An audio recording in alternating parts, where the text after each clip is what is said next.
Welcome to this meeting of the Board of Education. This meeting is being televised live on AACPS TV and streamed on AACPS's YouTube channel. General information and protocols for the meeting are posted on the sign by the doorway as you enter the room, so please make sure that you read those if you have not already done so. At this time, we'll have our invocation. O God, we pray to administer that which is just in all educational policies, being ever mindful of your guidance. Stir us to action with love, wisdom, and understanding. And now for the Pledge of Allegiance. To the flag of the United States of America, and to the republic for which it stands, one nation, under God, indivisible, with liberty and justice for all.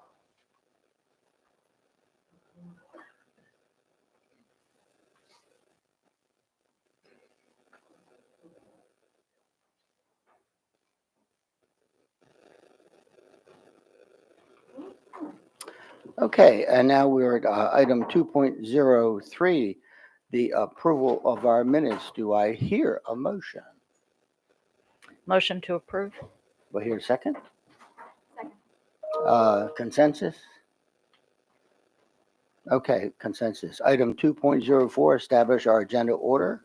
Do I hear a motion? Motion to approve is written. Second. Consensus? Thank you so much. So we'll move on to item 2.05, recognition. Dr. Bedell.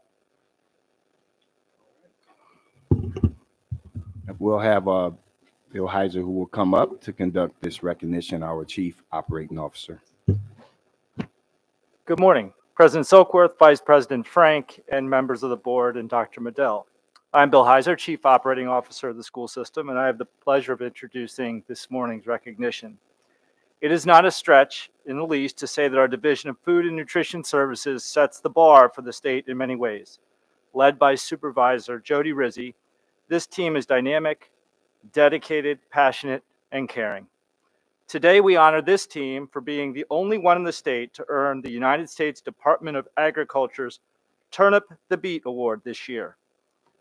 This award, third in the last 7 years for Ms. Rizzi and her team, it was created to showcase agencies that are going above and beyond to ensure that children and teens are receiving high-quality meals that are both nutritious and appetizing. I would like to turn this over now to Julie Fletcher, Executive Director of the Office of School and Community Nutrition Programs for the Maryland State Department of Education, who will make the formal presentation to Ms. Rizzi on behalf of MSDE and USDA. After that, we'll take a group photo. Thank you. Ms. Fletcher?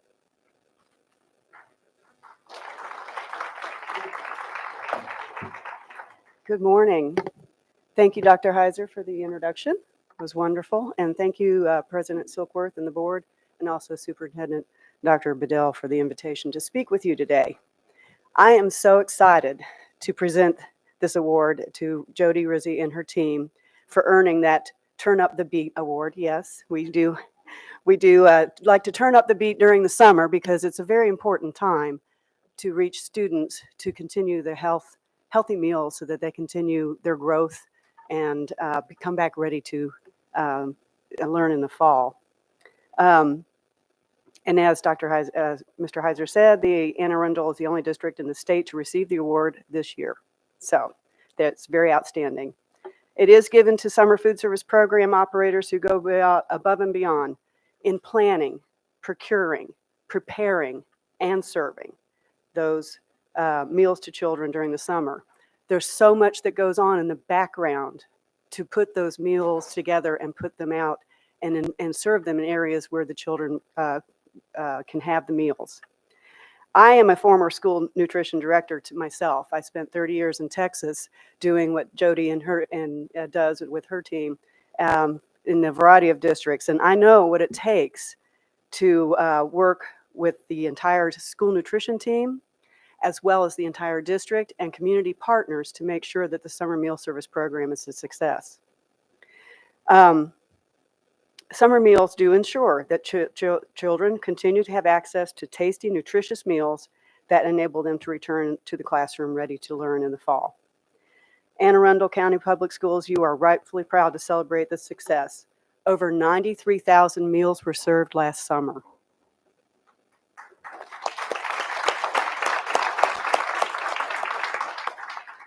The meals were planned to appeal to the diverse population in the community, with student favorites kept in mind.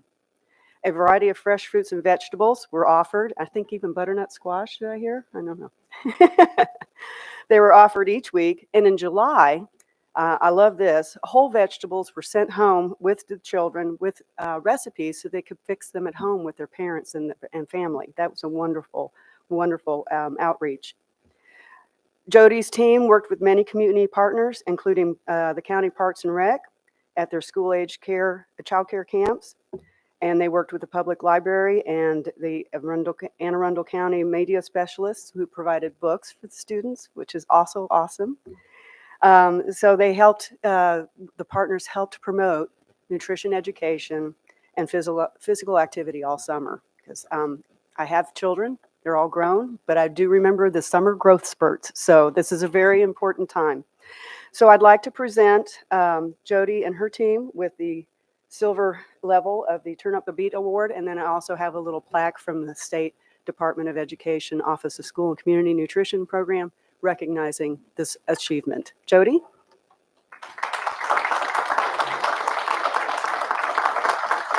Congratulations.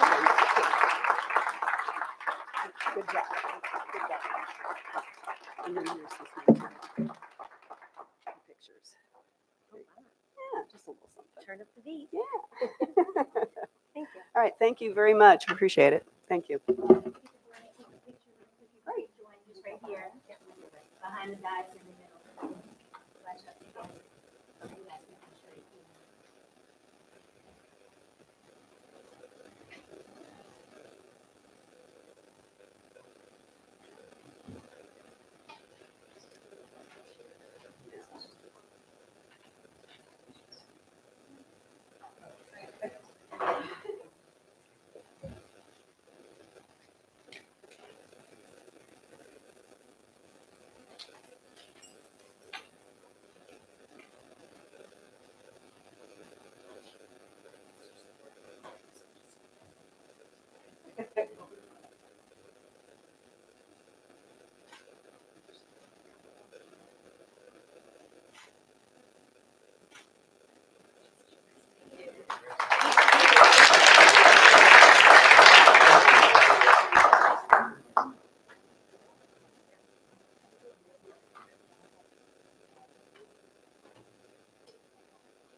Okay, we're moving on to item 2.06, our Educator of the Month, Ms. Corkadell.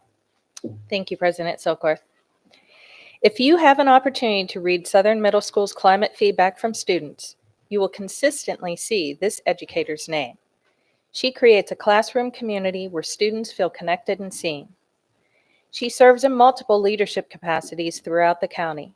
She has presented at many dance-specific professional development courses, is on the staff for the Dance Festival, helped plan the AACPS Dance Gala, serves as a new teacher mentor, head of facility council, and uses her professional judgment in all that she does. Additionally, she is the director of the Summer Discovering Dance and Summer Dance Intensive. Miss Marina Thompson from Southern Middle School goes above and beyond in her role as dance teacher to implement programs for the school community. She supports Southern Middle School staff through her service as a teacher liaison and social community chair. You will often find her dressed up for theme days at school, serving snacks to staff on a musical cart. She uses her positive connections in the community to have parents donate items to staff for fun events. She stays busy, and busy indeed. This past year, she ran one of my favorites, the Hoops for Heart fundraiser, and raised over $2,000. Dr. Bedell was one of the staff facility folks, and I was there cheering everybody on. It was a great time. The fundraiser also culminated in a PBIS event for Southern Middle School with a student versus staff basketball game. Ms. Thompson coordinated our PBIS end of year field day event for every grade, which was a huge success and a memorable experience for the students and the staff. And I just got to do a shout out for during the halftime, the incredible dance show that we had at the opportunity to see. Marina Thompson, your positivity and energy are infectious. You help to create a fun and creative learning environment at Southern Middle School. So for these reasons and many, many more, the Board of Education awards you as the May 2024 Educator of the Month. Would you please come forward with me to accept this award?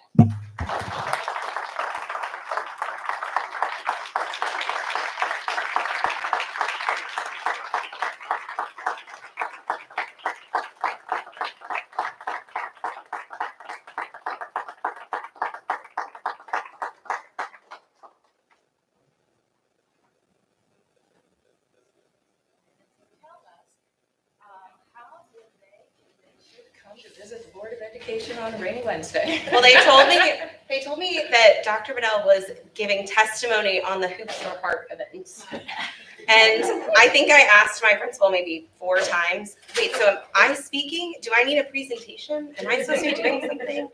And then this morning she put in our minutes, our morning minutes, that we were presenting on Hoops for Heart, and I went to her office and I said, you said this wasn't a presentation. I was like, do I need a slide presentation? Because I'll do it right now.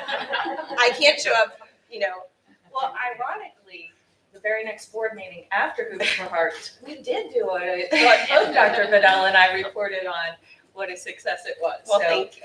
So it was a half truth. Who's joining you this morning? Miss McVeigh, my principal. Oh, who are my family? Oh, yeah. That's my family. That's my husband and my daughter Blakely and my son Luca. We live in Virginia, so the fact that that they're here was a big shock. We live in Northern Virginia. Gotcha. Like outside of Alexandria. Here's a nice little award. Thank you. We'll be taking some pictures with them. Okay.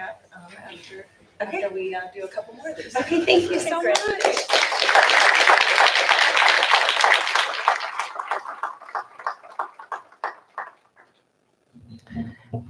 And now, item 2.07, our Employee of the Month, Ms. Ellis. Thank you. One of the standout qualities of our May 2024 Employee of the Month is excellent communication. But the second standout quality is teamwork skills. This employee collaborates seamlessly with other staff members to address their concerns promptly and effectively. He plays a pivotal role in fostering a sense of community within the school, making contributions extend beyond the physical aspects of the job. Who is this remarkable employee, you ask? Mr. Lewis Queen. Chief Custodian of Four Seasons Elementary School.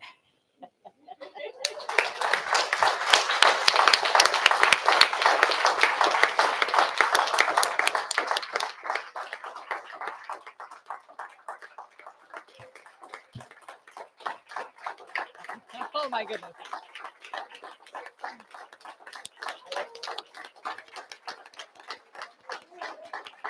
Oh, wow. Mr. Queen has been an AACPS employee for over 50 years. He knows each student's name and most likely their entire family if they previously attended Four Seasons Elementary. Mr. Queen was hired at Wall Chapel Elementary in 1970, rehired at Odenton Elementary in 1972, transferred to Ridgeway Elementary in 1973, and finally transferred to Four Seasons Elementary in 1974. Lewis displayed exceptional dedication and diligence in his role of chief custodian. He not only fulfills the standard duties of maintenance and cleaning, but also takes the initiative to identify areas that require special attention and address them proactively. His attention to detail is evident in the immaculate condition of the premises under his care. He takes great pride in how the building and the grounds look on a daily basis. The floors are so shiny, you can see your reflection. Moreover, Mr. Queen exhibits a sense of ownership and pride in his work. His willingness to take on additional responsibilities, such as assisting with event setups, showcase his commitment to creating a positive and inviting atmosphere for everyone. He comes in early, works on the weekend, all for his love of the school and its community. Lewis Queen, you are a role model for all other custodial staff members. Your high expectations are shown in your professionalism each and every day. You are truly one of AACPS's most dedicated employees. We could all learn a thing or two just hearing your story. The words thank you just aren't enough. And so today, the Board of Education awards you as the Employee of the Month for May 2024.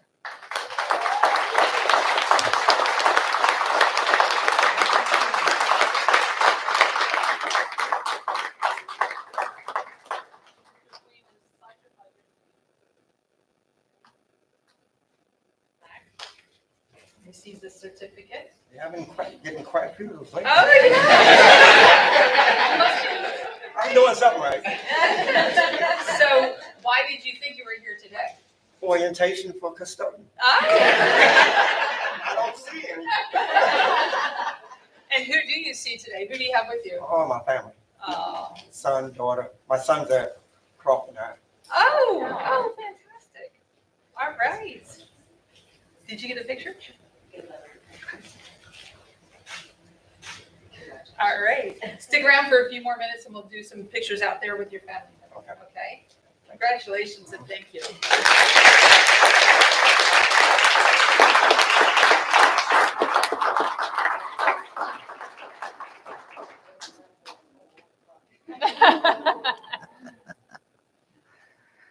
Okay, next we have item 2.08, our volunteer of the month. Mr. Lynn? Arthur Ashe gave us the advice to start where you are, use what you have, and do what you can. This month's Volunteer of the Month started volunteering with a new kindergartner, uses her organization and dedication, and does what she can to bring all of our volunteers together to make a difference in our schools. It is an honor to recognize our May 2024 Volunteer of the Month, Mrs. Emily Meadows. Since the summer before her kindergartner started school, Mrs. Meadows showed her willingness to volunteer. During the summer, she showed up for campus cleanup events, getting to know school staff and demonstrating her support for school initiatives. After seeing her drive and organization, she was soon asked to be the volunteer coordinator. Mrs. Meadows is committed to the success of the volunteer program at Wall Chapel Elementary, going above and beyond our expectations. She has become knowledgeable about the rules and procedures for volunteering in AACPS and works closely with the volunteer liaison and principal secretary to ensure every volunteer follows the correct process.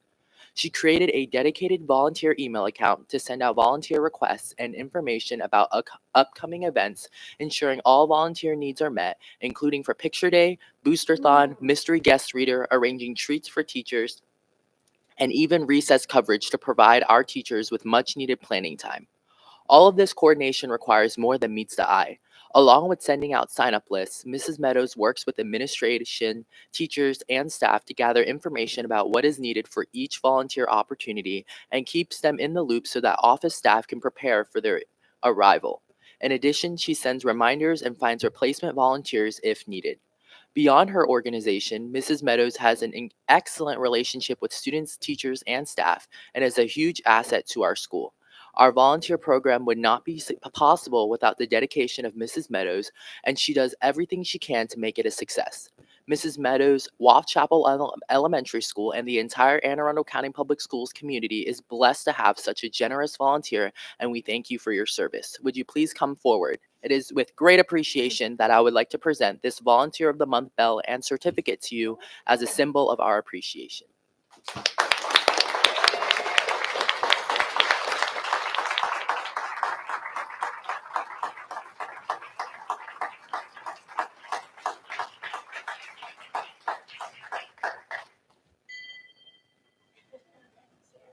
Our volunteer bell, and I also have a certificate for you. Thank you. So, can I ask how they brought you down here today? What they said? I thought I was doing a presentation on what we did for Teacher Appreciation Week, so I had my PowerPoint ready. All the forms updated, so this is a great surprise. Thank you. Yes, of course. And who do you have here with you today? My parents are here, and my very supportive husband, and actually one of my best friends is also here. Awesome. Yeah.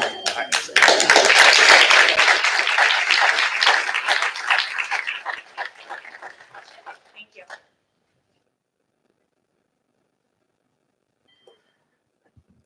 So I think at this time we'll take a brief break for some photographs.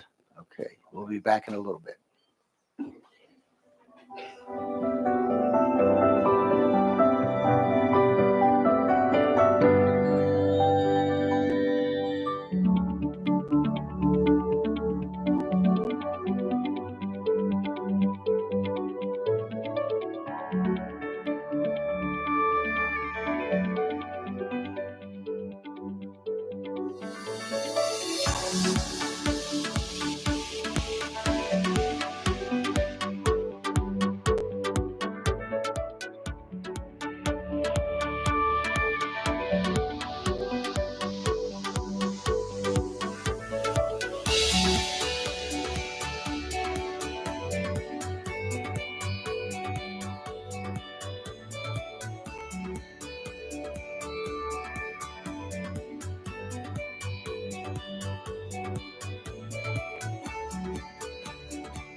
Okay, welcome everyone. We are back, and we're going to be moving on at this time to item 3, our public comments on agenda items. So, this is one of the opportunities that the board provides to hear the views and receive the advice of community members. The members of this board appreciate hearing from interested citizens. As appropriate, we will refer your concerns to the superintendent for follow-up by staff. The board will hear public comment from up to 10 total speakers, combination of virtual and in-person per agenda item, excluding personnel items, reports, and recognitions during a single public comment section in the early portion of the meeting.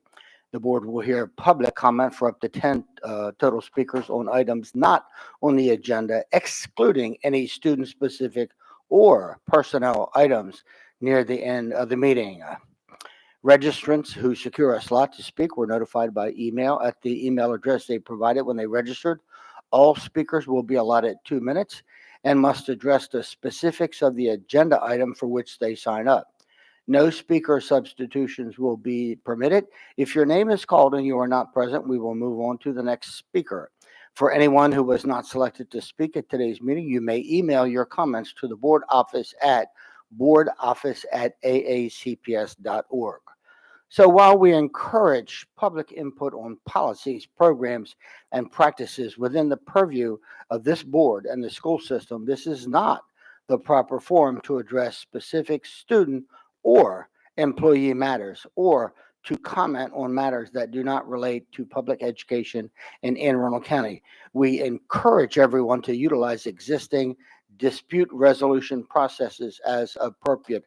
I would like to remind everyone that any inappropriate personnel remarks or other behavior that disrupts or interferes with the conduct of this meeting are out of order.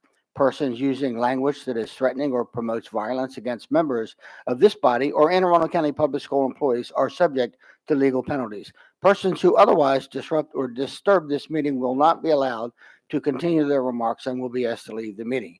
It is not the board's general practice to engage in question and answer session with speakers. For the record, please give your name before speaking. Handouts should be given to the board assistants. I ask that speakers observe the 2-minute clock. A yellow light will shine when you have 30 seconds remaining, and a tone will sound when your time has expired. Please conclude your remarks when you hear the tone. If you continue after your time has expired, the microphone will be turned off. It could also be turned off if a speaker addresses specific student or employee matters or are commenting on matters not related to public education in Anne Arundel County. And we thank everyone in advance for their cooperation. So our first speaker, I'm going to call up, we have 3 speakers, so I'll call all 3 up. Alicia Cardosa, Xavier Michael, and Callista Williamson.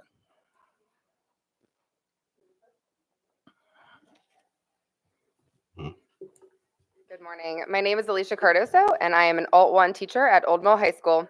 I am here to discuss the state of our beloved school and the entire Anne Arundel County public school system. Old Mill High School, a melting pot of diversity, is grappling with immense challenges that us teachers face on a daily basis. Despite these challenges is the unwavering belief that we are making a difference in the lives of students who need us the most. In order for us to continue our noble work with a sense of purpose and security, we require a leadership that we can trust, consistency in policies and procedures, and effective communication.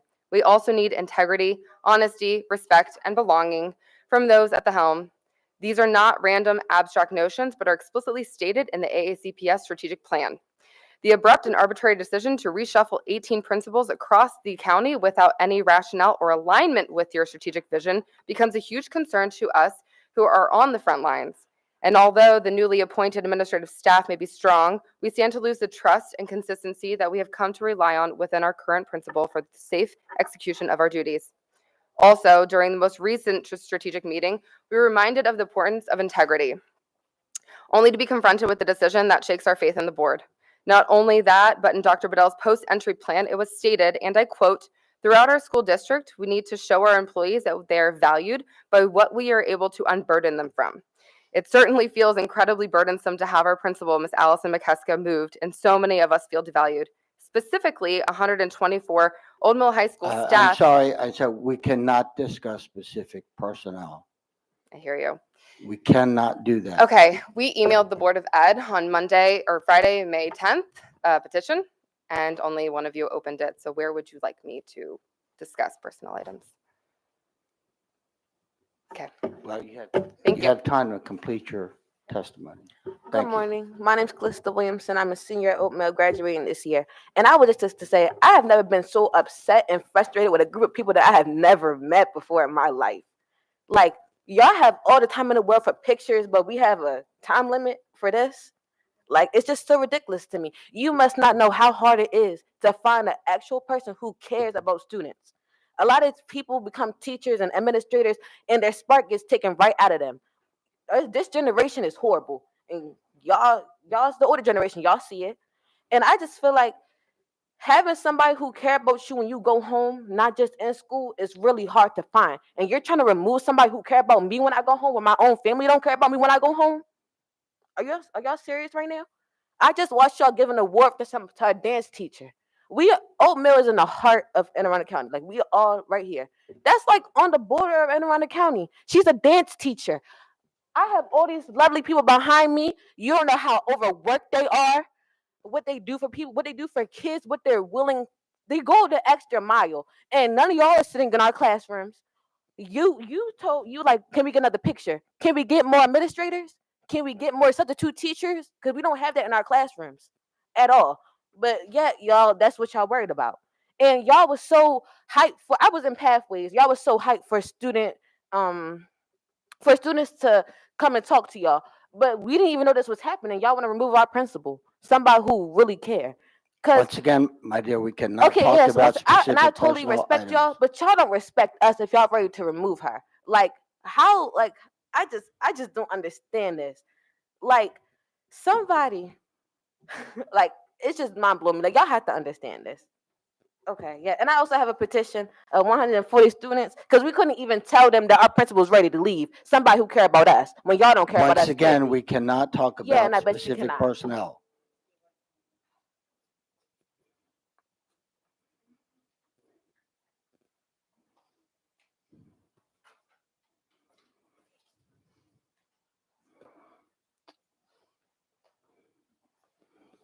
Okay, I think that does.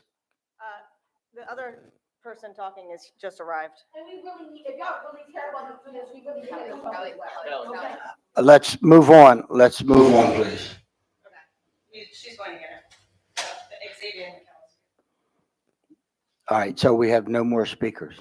No, we have one more. Who's here? Mr. Sol, can I move to amend the agenda to hear virtual? We don't have virtual.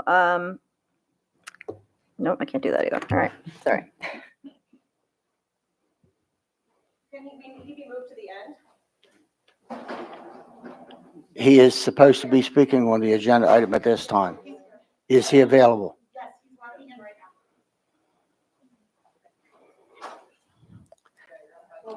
now. Now, once again, I want to remind everyone, we are not to be talking about specific personnel items. We can talk in general terms, and we respect that, but that's what the rule is. We thank you in advance for cooperating with us. Thank you. Yes, sir. How y'all doing today? Fine, thank you. My name is Xavier Mako. I'm speaking on behalf of Old Mill High School. My first question today was, I would like to ask, why is Ms. McCaskill being removed from the school? Once again, sir, we cannot speak to specific personnel issues. You can speak in general terms only. General terms, well, I'd like to ask, why is the principal being removed from Old Mill High School? Well, once again, that is specific, so we can't respond to that. Okay, so why is the changes being made in the high schools in the county? Is that general? I don't know if you were here when we began, but it's not the intent of this board to have a response back and forth. So you have Okay. 2 minutes for your testimony, so please continue. Well, in my testimony, I would like to say the changes that are being made is not just affecting, well, let me not say affecting. It's not just a general decision that's being made. It's affecting a lot of kids within Old Mill High School itself, including me. I have a very popular figure in the high school I attend, and I'm a very social figure. So, in my opinion, the changes that are being made is affecting the kids negatively because the relationship we have built in a community at our high school is a very tight relationship, and not many people can understand that. So, anybody following in new, besides the people that have been there and had to work hard behind the scenes and was in the school and build a relationship with the kids, it wasn't easy. And where we're at now, it took us a long time to get back to. We haven't had school spirit in over a long time. We haven't had a lot of activities in a long time. And the people we have there kind of understand that and been working with the kids to better that every single year. And where else can I start? The admin in our school, they care a lot. And I'm one of the kids who messed up a lot starting in high school. And I've been in multiple different schools throughout my career, not career, but throughout my schooling. So being at different schools and falling into Old Mill High School, I got to change through my admin. My admin taught me a lot in such short time. I'm only a junior. So me learning so much in such a short time and seeing how hard they work. And I was one of those people who just need someone like to show they cared. I didn't care about myself around my 10th grade year. I didn't have nobody to push me. But the admin I had, they pushed me and they showed me it was a better way than negatively expressing myself to the school. And that's why my admin are very important to me and the school as a whole. I'm not just speaking on behalf of myself. I had a lot of friends who needed the same admin I needed to have that push or that care or someone to take them to the next Okay, step. we'll have to summarize. So to summarize, Yes, quickly, please. I mean, that's really everything, to be honest with you, sir. I agree. Thank you. You're welcome. Thank you so much. Okay. That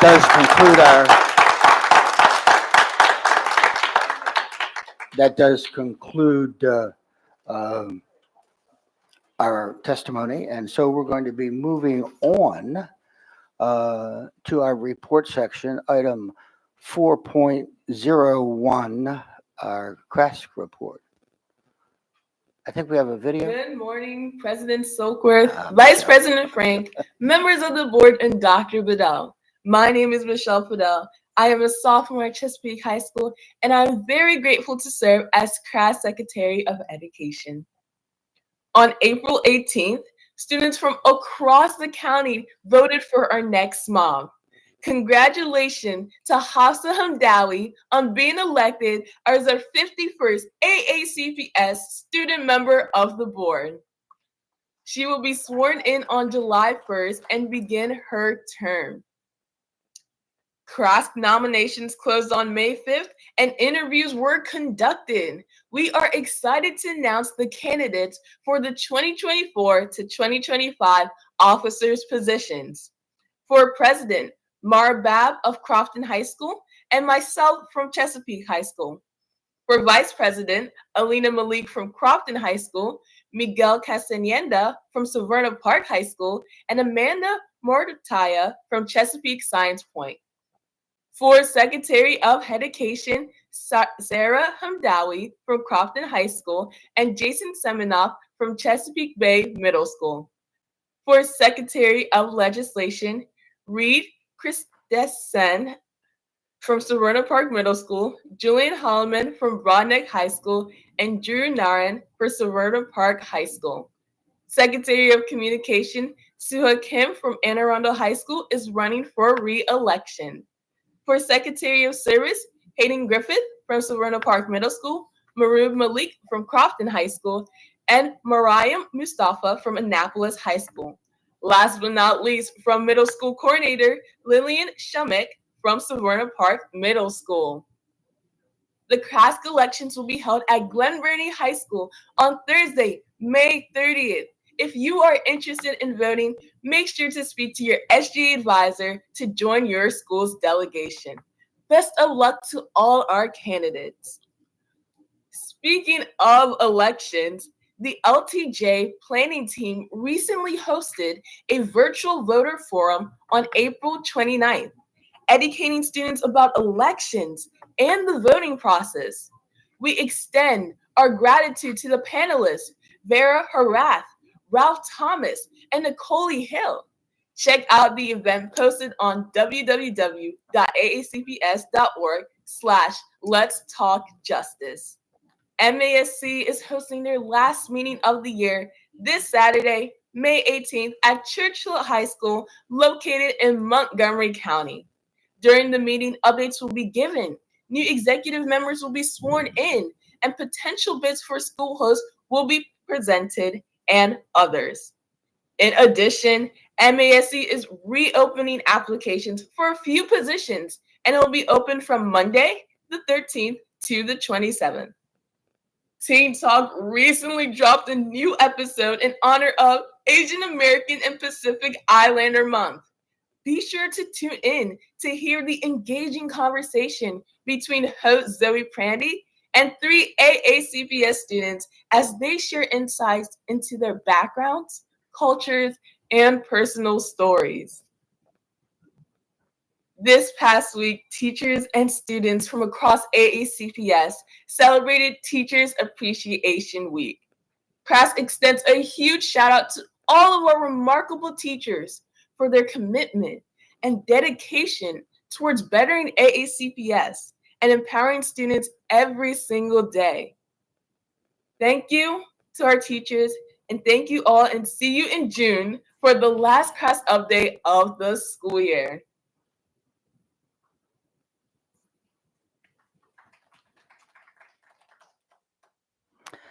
Okay, moving on to item 4.02, our CAC report.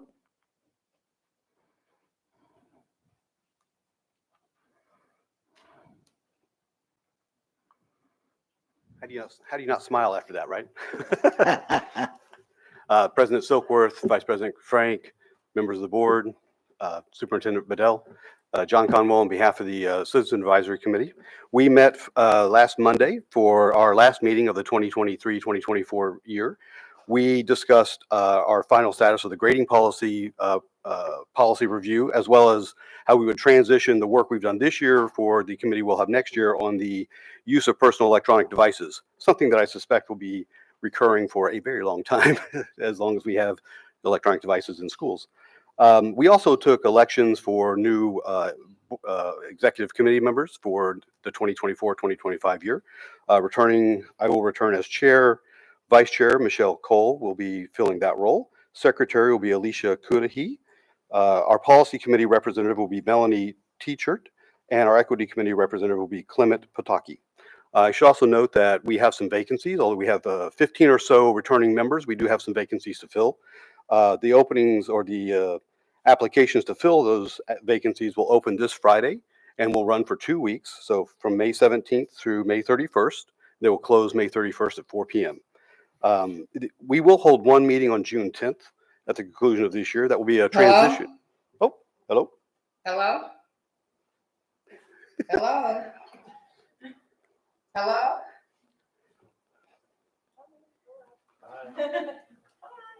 We will hold a meeting on June 10th as a transition meeting of the executive committee and the officers from the old or the outgoing to the incoming.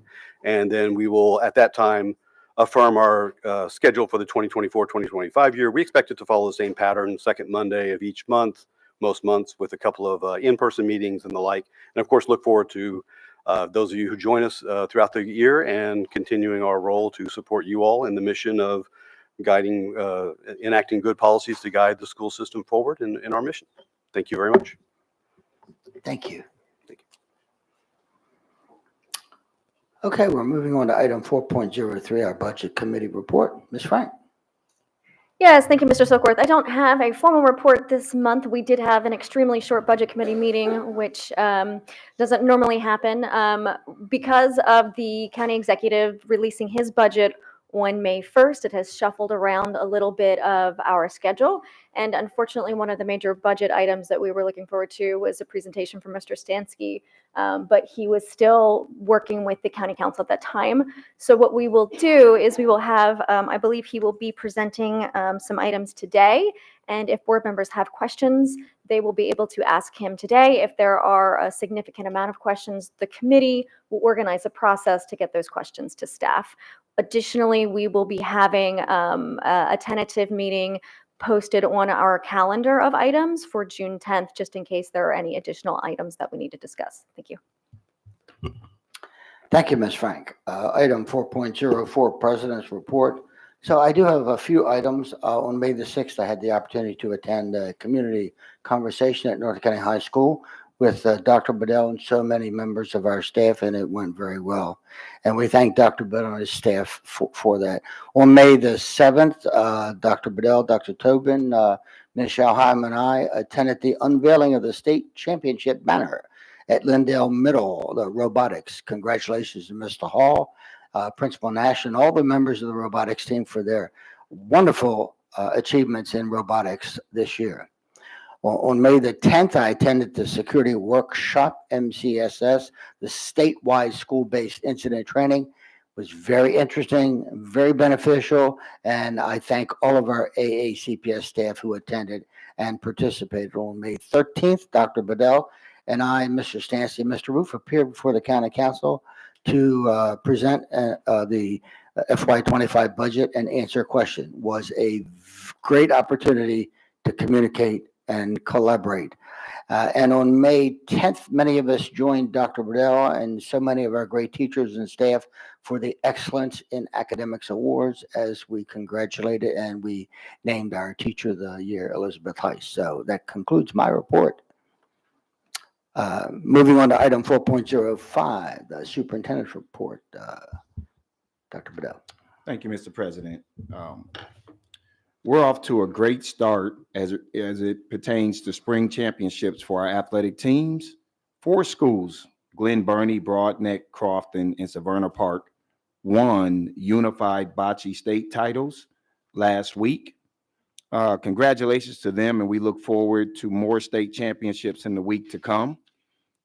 Also, as you just heard from our board president, speaking of championships, we do want to again congratulate the Lindale Middle School Hyperlinks for winning the state robotics championships in its division. I had the pleasure of being at the school last week as they received the state banner, and that banner is now hanging in their school.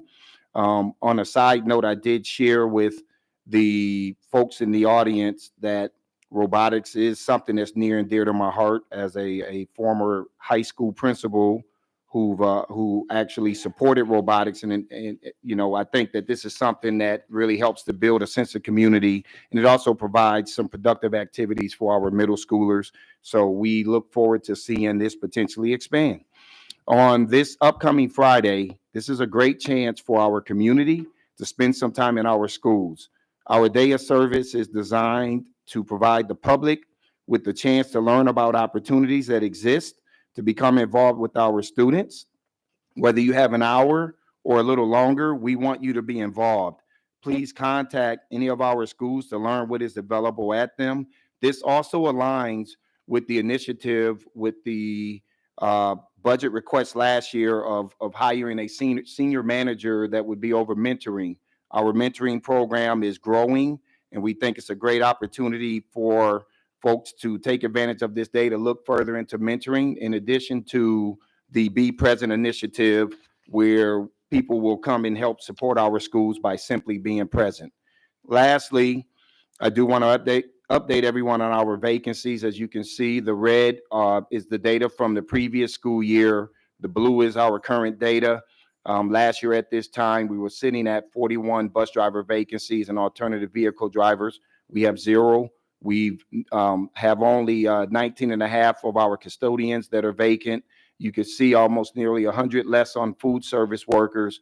Again, crossing guards is something that is controlled through the police department, something that we'll continue to work with them on, and then athletic trainers. We are in the midst of recruiting for teachers, and so that slide will be populated and updated sometime in the month of July, similar to what we did last year. Mr. President, that concludes the superintendent's report. Thank you, Dr. Bedell. So we'll be moving on to some of our consent items, award of contracts. Do I hear a motion to bundle? Motion to bundle. So we have a motion to bundle in a second. We have consensus? We do. Okay, Dr. Bedell. Thank you, Mr. President. The superintendent recommends that the Board of Education authorize the award of contracts here dotted 5.01 through 5.011 under our consent item agenda at this time. Do I hear a motion? So moved. Second. Okay, we have a motion and a second. Any discussion?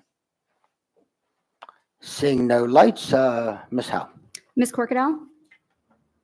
Aye. Ms. Schallheim? Aye. Ms. Dent? Aye. Mr. Lynn? Aye. Ms. Frank? Aye. Dr. Tobin? Aye. Ms. Ellis? Aye. Mr. Silkworth? Aye. Motion passes 8-0. Okay, moving on to some action items. Item 6.01, administrative personnel appointments. Dr. Bedell. Thank you, Mr. President. The superintendent recommends that the personnel listed on the attached sheets be promoted and or appointed. So moved. Second. Okay, we have a motion and a second. Any discussion? Seeing no lights, Ms. Howe. Ms. Corkadell? Aye. Ms. Schallheim? Aye. Ms. Dent? Aye. Mr. Lynn? Aye. Ms. Frank? Aye. Dr. Tobin? Aye. Ms. Ellis? Aye. Mr. Silkworth? Aye. Motion passes 8-0. Okay, item 6.02, reporting crimes and delinquent acts code KFB on policy revision, third reading. Ms. Wilson. Thank you. As Ms. Dr. Wilson approaches, the superintendent recommends approval of policy KFB, subject to final correction for style and format. We'll pass it over to Ms. Wilson. Thank you, Dr. Bedell. Good morning, Mr. Silkworth, Vice President Frank, and members of the board. For the record, Grace Wilson, Legislative and Policy Specialist, Policy KFB, Reporting Crimes and Delinquent Acts is before you on third reading this morning. As a reminder, the policy is recommended for reissuance by the Division of Student Support Services in the Office of School Security. In accordance with COMAR 13A 0801-015, the policy requires school officials to promptly report any delinquent acts coming to their attention, whether occurring on or away from school property. And additionally, the policy requires school staff to report crimes of violence and authorizes staff to report other crimes that come to their attention. And with that, I'd be happy to take any questions. Ms. Schallheim. At the appropriate moment, I have a motion. Okay, are there any other lights for comments or discussion or questions? Okay, Ms. Schallheim. Move to approve as written, subject to style and formatting. Second. Okay, we have a motion and a second. Any discussion? Seeing none, Ms. Howe? Ms. Corkadell? Aye. Ms. Schallheim? Aye. Ms. Dent? Aye. Mr. Lynn? Aye. Ms. Frank? Aye. Dr. Tobin? Aye. Ms. Ellis? Aye. Mr. Silkworth? Aye. Motion passes 8-0. Okay, we're moving on to item 6.03. It's policy revision on first reading, eligible riders code EAA. Dr. Bedell. Again, Grace Wilson, Legislative and Policy Specialist, Policy EAA eligible riders is before you on first reading this morning. The policy governs student transportation services for eligible AACPS students to and from school in accordance with state law and regulations, and is being updated for style and formatting. And with that, would take any questions you may have. Ms. Frank. Yes, thank you for this policy. I think this was long overdue for an update, and I thank the policy committee for its work on this policy. I just had a quick question. There were a couple of pieces that were redacted, and it was the buses shall pick up students from their appointed bus stops, transport them to their assigned schools. Was the reason that that was removed because it was redundant, or because we are not required to do that per state law? We are not required to do that, and we no longer felt it was accurate for what we do for transportation. In some cases, we're providing transportation to and from magnet programs and things like that. Got So we felt that removing that language made the policy more accurate to the work we currently do. Okay, so that parents wouldn't be under the assumption that we are required. Okay, great. Absolutely. And then I think there was one piece, the disabled students, was that redacted for a particular reason? Yes, it's dressed in a separate policy and regulation, so it was duplicative to have it in this policy and regulation as well. Okay, great. Thank you so much. Of course. Okay, seeing no more lights, we'll move on. Also on first reading, item 6.04, education and services for students with disabilities, code IL. Again, Grace Wilson, Legislative and Policy Specialist, Policy IL, Education and Services for Students with Disabilities is before you for first reading for rescission. This policy is duplicative of Policy IFF, Special Education Programs for Students with Disabilities, which was approved by the board last September. And with that, would be happy to take any questions you may have. Okay, seeing no questions. Okay, thank you, Ms. Wilson. So we're moving on to item 6.05, our fiscal year 24 fourth quarter operating budget supplemental and fund transfer. Dr. Bedell. Thank you, Mr. President. Mr. Stansky is coming up, our Chief Finance Officer. Prior to him going through the presentation, I'll go ahead and do the recommendation.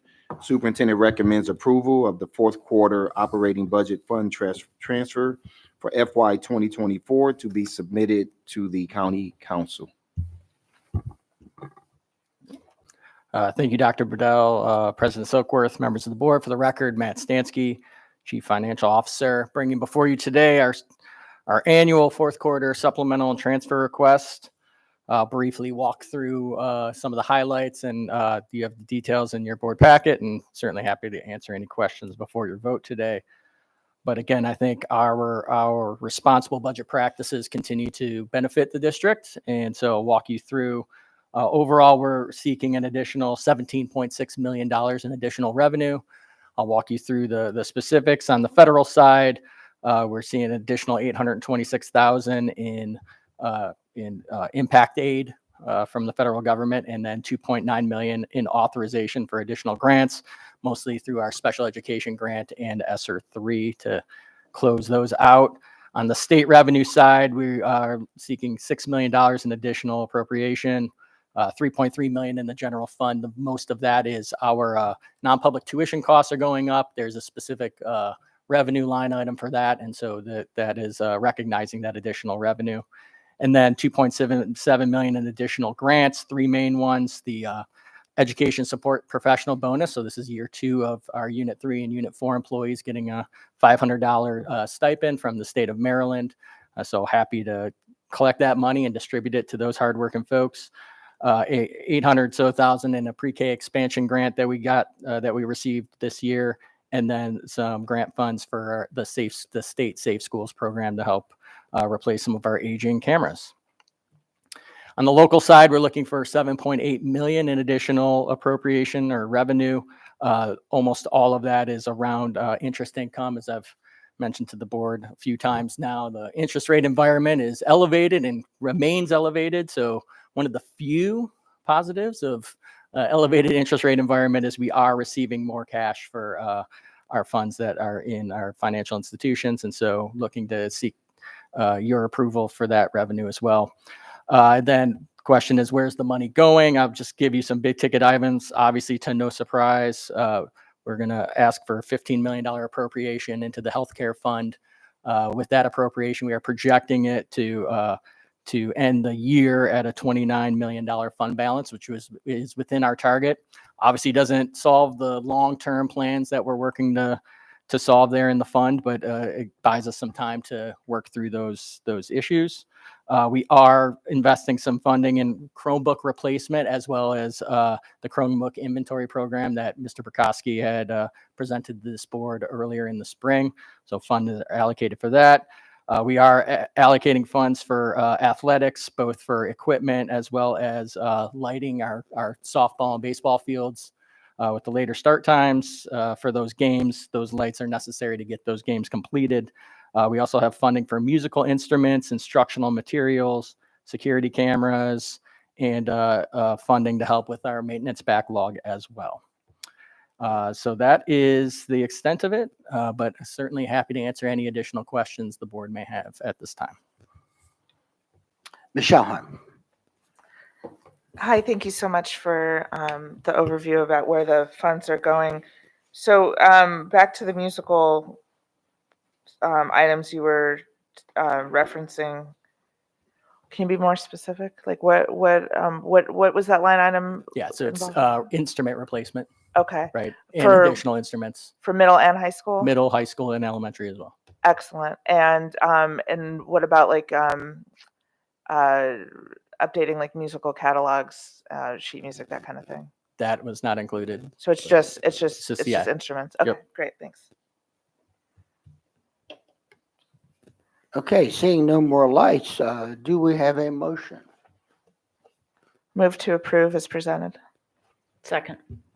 Okay, we have a motion and a second. Any discussion? Seeing no lights, Ms. Howe. Ms. Corkadell? Aye. Ms. Shalheim? Aye. Ms. Dent? Oh, sorry. Mr. Lynn? Aye. Ms. Frank? Aye. Dr. Tobin? Aye. Ms. Ellis? Aye. Mr. Silkworth? Aye. Motion passes 7-0. Okay. We'll be moving on to item 6.06, our prolonged state of emergency virtual education plan A. Dr. Bedell. Thank you, Mr. President. I want to take a minute to talk about the reason this item is on the agenda. Under Senate Bill 610, which was passed by the General Assembly in the 2023 session and signed into law by Governor Moore, I want to say they're asking that on or before June 1, 2024, a county school board shall adopt a virtual education plan for use during a prolonged state of emergency. The Maryland State Department of Education also issued guidance on the construction of this framework on April 11, 2024. What is before you today is just that, a framework that lays out the skeleton for how we would operate in a prolonged state of emergency in which in-person instruction is not possible. The law defines prolonged as 14 days or more. Again, this is a framework that will be fleshed out depending on the exact circumstances of the emergency. It defines roles and responsibilities and is not intended to set forth every initiative for every possibility. I just wanted to make sure that I put that on record for everyone. With that being said, Mr. President, you all have in front of you the guidance that came from the Maryland State Department of Education, in addition to what we need to do to adhere to this particular legislation. The superintendent recommends approval of the prolonged state of emergency virtual education plan as presented to the school board. Thank you. Ms. Corkadell. Dr. Bedell, given the fact, unfortunately, the state moves very fast in some things and very slow in other things. I do wonder if we had decided to amend it at a future time prior to any annual review or anything like that. My understanding is we could go in and just by simply advising the amendment, submit any amendments that we do need to make if we did hear feedback or otherwise, and decide as a board and a group and as a district to edit. In the words of Matt Stansky, for the record, Michael Dickerson, Chief of Staff. Ms. Corkadell, this came about, Dr. Duarte was working with his team on this, and when we got the word that we needed to get this done, Mary Talar in his office helped us to make sure we had the framework in place. I think were we to get to a place where we had to enact this, we'd be able to put the specifics behind the plan. And so to your question, yes, I think there'd be opportunity for us to make updates, of course, having to submit that to the state. But this is, again, as Dr. Bedell laid out, a framework. And then as a follow-up question, so is there going to be a need in policy to further align or more clearly define the board's role versus the superintendent's role? One of the challenges we had is that there's, depending on what section of the state law you're reading, depends on where some of these decisions fall. My understanding of the memorandum says that the county school board may adjust the virtual education plan to fit the specific needs of the schools affected and the specific circumstances of the emergency. So that's speaking to the first part of my question, just to make sure I'm understanding it. And the adjusted plan shall be submitted as soon as practical, meaning if we can't, we don't have to get blessing before enacting because you're in a state of emergency, obviously. Right. But it says, if there is prolonged state emergency that requires a cessation of in-school attendance at public school, and the county school board determines virtual education is required. So my question is everything reiterated in the plan and reiterated in policy to reflect the school board's decision that virtual would become necessary in a prolonged state? In short, I don't think this is in any way trying to circumvent the board. No, and I'm not implying that. I just want to make sure that in other words, are we going to need to do any altercations elsewhere to make sure that that is clear and prominent? Because that was not clear, it has not been clear and prominent in prior states of emergencies as it relates and widely interpreted, not to our advantage. Yeah, no, I think.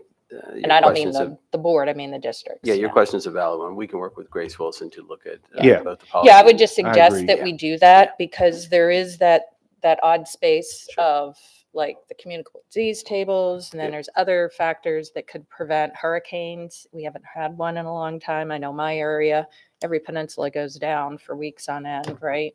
So we may have outages not related to health. So that would be great if we could get that additional information. Yeah, I think we'll absolutely take a look at it. I think it's important for everybody to just keep in mind, again, we just received this guidance on April 11th. Oh, no, I know. So, to your point, there's language in here that we would 100% make sure that roles and responsibilities are clearly articulated. I don't think that we would be wanting to submit a plan that we don't have full buy-in from the board on or consensus from the board that this is the route that we will take. So your points are well taken. Yeah, so we can look at this as a baseline submission, and we can Yes. obviously build on it as we continue to work out our strategic plan and what that looks like, correct? I mean, you hit it on the head. I mean, that's why it's just a framework. We get to determine based on the scenario what goes in there. How do you build around the framework? You're absolutely right. Correct. And as emergency management chair, I will happily also connect at our next meeting next Monday to ensure that what we are currently working on in the draft emergency management planning for the board also shall include any language that may support anything that's in here. If that Thank makes you. sense. Thank you very much. Ms. Frank? Yes, it looks, so I'm looking at the bill right now, and it looks like somewhere on page 15, it says, on or before June 1st, 2024, a county board shall, in consultation with county administrators and school staff, adopt a virtual education plan for use during a prolonged state of emergency. Is there any language on an extension? We have not seen any language on an extension. I mean, because I think if it would have been any, we would have gotten something after this, and we have not received anything. Is there any language on a penalty? Not that I'm aware of. I've not seen that language. Okay.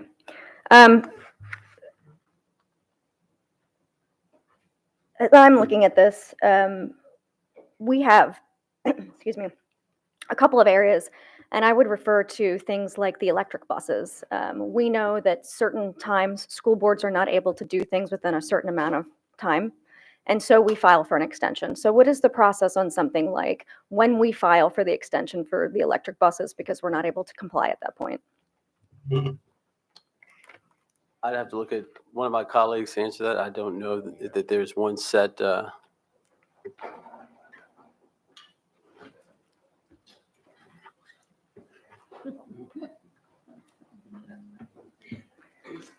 Could you state your name for the record?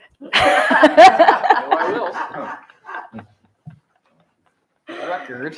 Matt Stansky, Chief Financial Officer. Good question, Ms. Frank. I do not know. There's in the electric school bus bill, there are provisions that for waivers, a series of them, but I do not know that there is a formalized process for applying for said waiver. And Dr. Heiser, anything to add?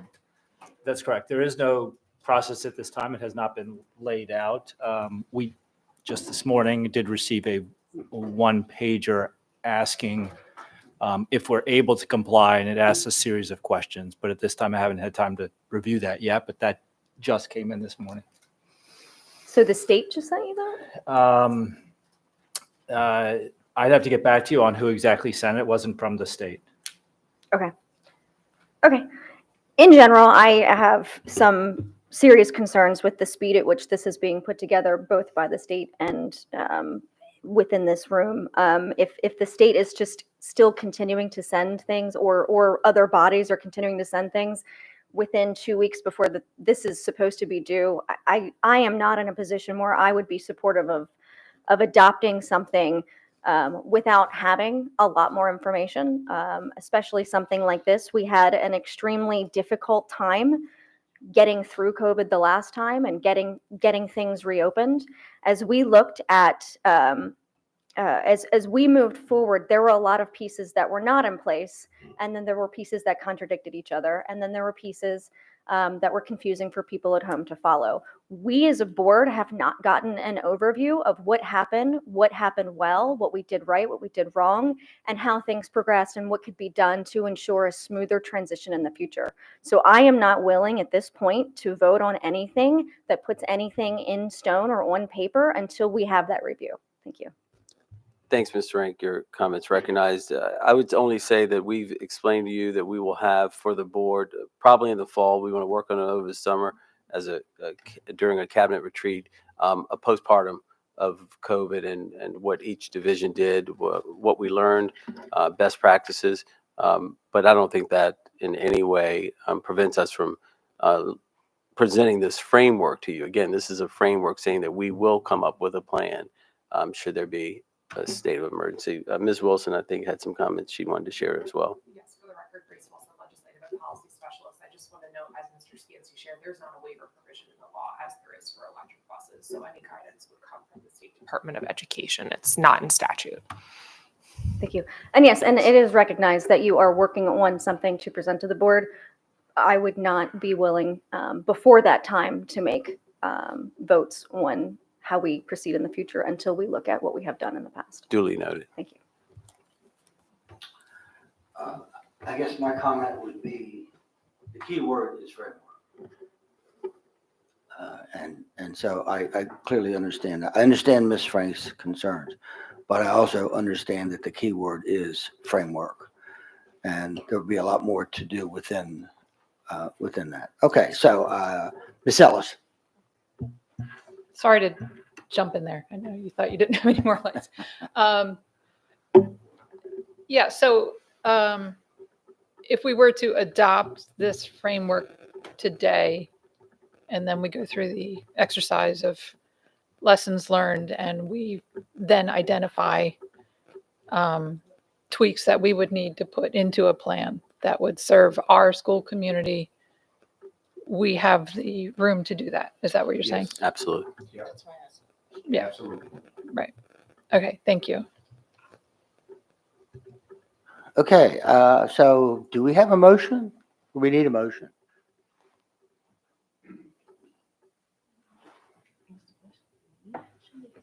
It looks like we All need. right, let me read it again. Okay, Dr. Superintendent Bedell. recommends approval of the prolonged, hold on. The superintendent recommends approval of the prolonged state of emergency virtual education plan as presented to the board. So moved. Do you have a second? Second. So we do have a motion and a second. Any discussion, any further discussion? I'm looking at lights, seeing none. Ms. Howe. Ms. Corkadell? Aye. Ms. Schallheim? Aye. Ms. Dent? Aye. Mr. Lynn? Aye. Ms. Frank? Nay. Dr. Tobin? Aye. Ms. Ellis? Aye. And Mr. Silkworth? Aye. That's 7-1, motion passes. Okay, well, moving on to item 6.07, the Anne Arundel County Public Schools Strategic Plan. Dr. Bedell. Thank you, Mr. President. On Monday, we had an opportunity to conduct a board workshop articulating and showcasing the process that was taken to put together our strategic plan titled Belong, Grow, Succeed. It is at this time that the superintendent recommends approval of the 2024-2029 Anne Arundel County Public Schools Strategic Plan. For any further discussion or questions, we have our Chief of Staff, Michael Dickerson, who led the community through this process. Mr. Dickerson. Oh, you're looking for questions? Yeah. Okay, so we do have a bunch. I'm going to start with Miss Ellis. Thank you. Thanks again. I mean, we all said a lot of words on Monday. Thanks again, though, to the entire community that did come together to provide input on this. Thank you for leading the effort, Mr. Dickerson. I have struggled a little bit with how fast this is moving. Not the process, but the presentation to the board to adoption. We had a workshop 2 days ago. That being said, I don't want to give the impression that I have any serious concerns about the strategic plan. My concern is the public input. We have a policy on policy. So when we adopt a single policy, it goes out to the public for 30-day review and comment, which informs the board before moving forward. I'm a little bit concerned that this might feel like it's being rushed through. And while I appreciate the draft that was presented to us, I believe the public should have the opportunity. And my apologies for not, Dr. Bedell, I would have reached out sooner just to let you know my thoughts on this. But honestly, I've been tossing this around over the last 2 days, trying, again, my discomfort is not with the plan itself. there is one section, like I said, I would probably tweak some of the language to really identify what the whole child means, but that's not what this is about. This is about following our policy on policy. I looked up the policy and the regulations for the strategic plan, and Dr. Bedell, I appreciate that, you know, you have followed the process in the regulations to develop the strategic plan. But if you read through the regulations, there are various points where it talks about public input, including providing a draft to the board and then receiving input. So I feel like we're moving a little fast in regards to, you know, we should be presenting this to the public saying, here's what we come up with. This is your plan. Thank you, public, for being involved. Here's the product. And then 30 days later, I'd be comfortable voting on it.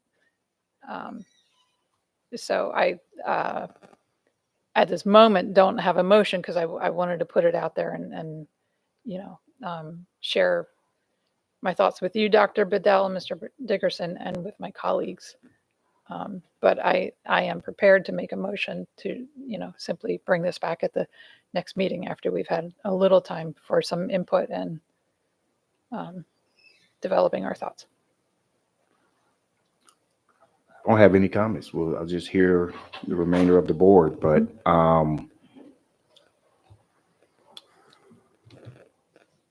I know that there was a significant amount of engagement throughout the process, right? I think if anybody's alluding to people not being involved in the process, and I guess,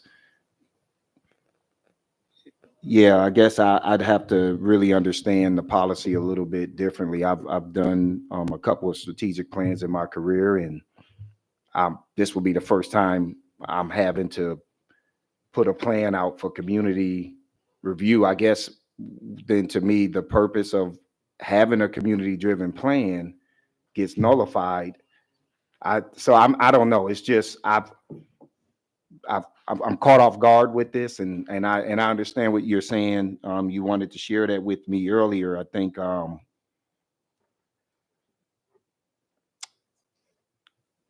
yeah, I don't know. I'm at a loss for words. So Sure, I would only add to Dr. Waddell's comments that for those who were involved from the beginning and the efforts to make sure that the public was involved from the beginning, I think it's a little. It's interesting to me to hear that we want to leave it out for another month. I don't see a problem with that necessarily. July 1 is when we want to implement the plan. But along the way, we've had information on the website about the process and where we were in each step. And so the public has certainly had opportunity to engage with the plan. I think you're speaking to, we presented the draft, and has the public had enough time to comment on the draft that we That's presented? exactly right. So sure, I don't necessarily have a issue with not approving it today. But I think we heard from the comments of those involved that this is a community plan. The community's had ample time to engage in what was happening. I don't think the final product was that much of a surprise to those who have been engaged. So those are just my comments at the moment, but Right. sure. I appreciate that. Just for some clarification, going back to the, it's policy CA that is this strategic plan, Mhm. and CARA is the regulations. And if you look throughout, the procedures are numbered all the way up to 15 in the regulation. Talking about gathering input from key stakeholders, that absolutely happen. Conduct a needs assessment, determine the strengths and challenges that happen. I'm just pulling out some highlights. I'm looking for, I'm sorry, am I still in the regulation? Yeah. But there is in here, talks about a draft and then a second draft. And the second draft is presented to the board.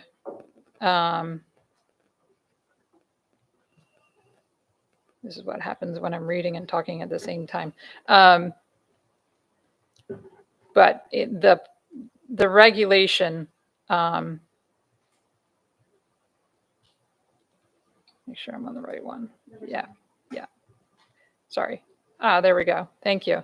Incorporate number 10 in the procedures, incorporate feedback into a second draft of the strategic plan and share that draft with the Board of Education and appropriate central office personnel with a request for further input. Incorporate feedback into a final draft for approval by the Board of Education. And again, whenever we create even a singular policy, when the board has a draft, we receive input from the community before making a final decision. And that's all I'm asking for, is a chance for the, we appreciate the community's input. I appreciate the process and involving the community appropriately. The community should see, okay, here's the product of your input, and then the board makes a decision in 30 days. That would be Can I my. just ask a question? Mhm. Because I know you all had a strategic plan before I arrived. This Mhm. same process was followed with that? It was before any of us were here. 2017. It was- Yeah, it was before any of us were here. As a matter of fact, in doing a little research on this is, the strategic plan, the regulation on the strategic plan starts with the mission, which is the board's, and I just looked up our policy for the board's mission and philosophy, policy AA, and it's not been updated since 2012. Was it 2012? 2012. That's just for the board's information. So I am interested in simply saying, thank you, community. Thank you for your input. Here's the product of that. And then next meeting, vote. That would be my preference. Dr. Tobin. I have obviously the advantage of having been in those meetings, so it's very clear to me how much community input there was and there is. That being said, given that we're within the range of the implementation date in terms of putting it out for 30 days, I personally don't have a huge concern with that. I will say this, however, as I think it through, and that is, as we saw in the presentation, a huge amount of work went into ensuring that this really and truly was representative of the community, and it was in terms of the way the process was very carefully developed and implemented. And so the only thing I would say is I would hate to leave the impression with anyone who put the kind of work that this committee put into this, that was sort of community input, but not really.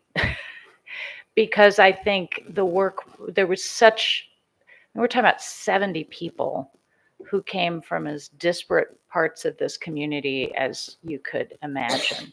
And so that is actually my bigger concern here, is the suggestion, and I'm not suggesting my colleague is suggesting this, I'm saying that by sort of adding this to it, I fear there's a perception that it undermines the incredible amount of effort and work, and as we heard from those who presented to us on Monday night, the heart and soul that went into this. And so while I don't think there's anything that's going to, cause huge procedural issues in terms of implementing the plan, I am concerned about the message that we're sending to the people who worked as hard as these folks worked on it. And as was noted multiple times in the presentation, it is intended to be a living document. And so there will be moments of necessary adjustment at times, and the pledge of transparency and dialogue in that process, I think, was made clear. So that's where I stand on this. Thank you, Mr. President. Ms. Chauhan. Yes, I want to piggyback a little bit on what Dr. Tobin was just stating. 70 people who came as volunteers to work on a strategic plan for months and months after full days of work, to have to engage at the level that they needed to engage with in this building or wherever they were meeting across the county for several hours at a time. I'm going to honor that process. I'm looking at this regulation that stipulates nothing about a time frame between points A and B. I will also suggest that these regulations are quite old and that were already, last updated in 2012. And that we're already well overdue for an updated strategic plan per like the timeline between the last one, which was developed before any of us were on this board. I'm prepared to vote on this today. I believe in the process that we undertook, that you all undertook, the time and the effort that our superintendent, that 70 members of our community from all across the county, representing every single point of view under the sun. And to have that presentation with them in this audience, with the expectation that this was going to be up for a vote today, with all of us having knowledge of that for several weeks now, I think it's disingenuous to put that off. So at the appropriate time, I do have a motion to move this forward today. And no, I'm not sorry about any of it. Thank you. Ms. Frank. Yes, thank you. I do appreciate that there was a lot of information on the process. What I think the concern is the information on the final product. Mr. Dickerson, you mentioned that the members of the committee only saw the draft on Monday, I believe, very shortly before the workshop. Is that correct? No, we sent it to them.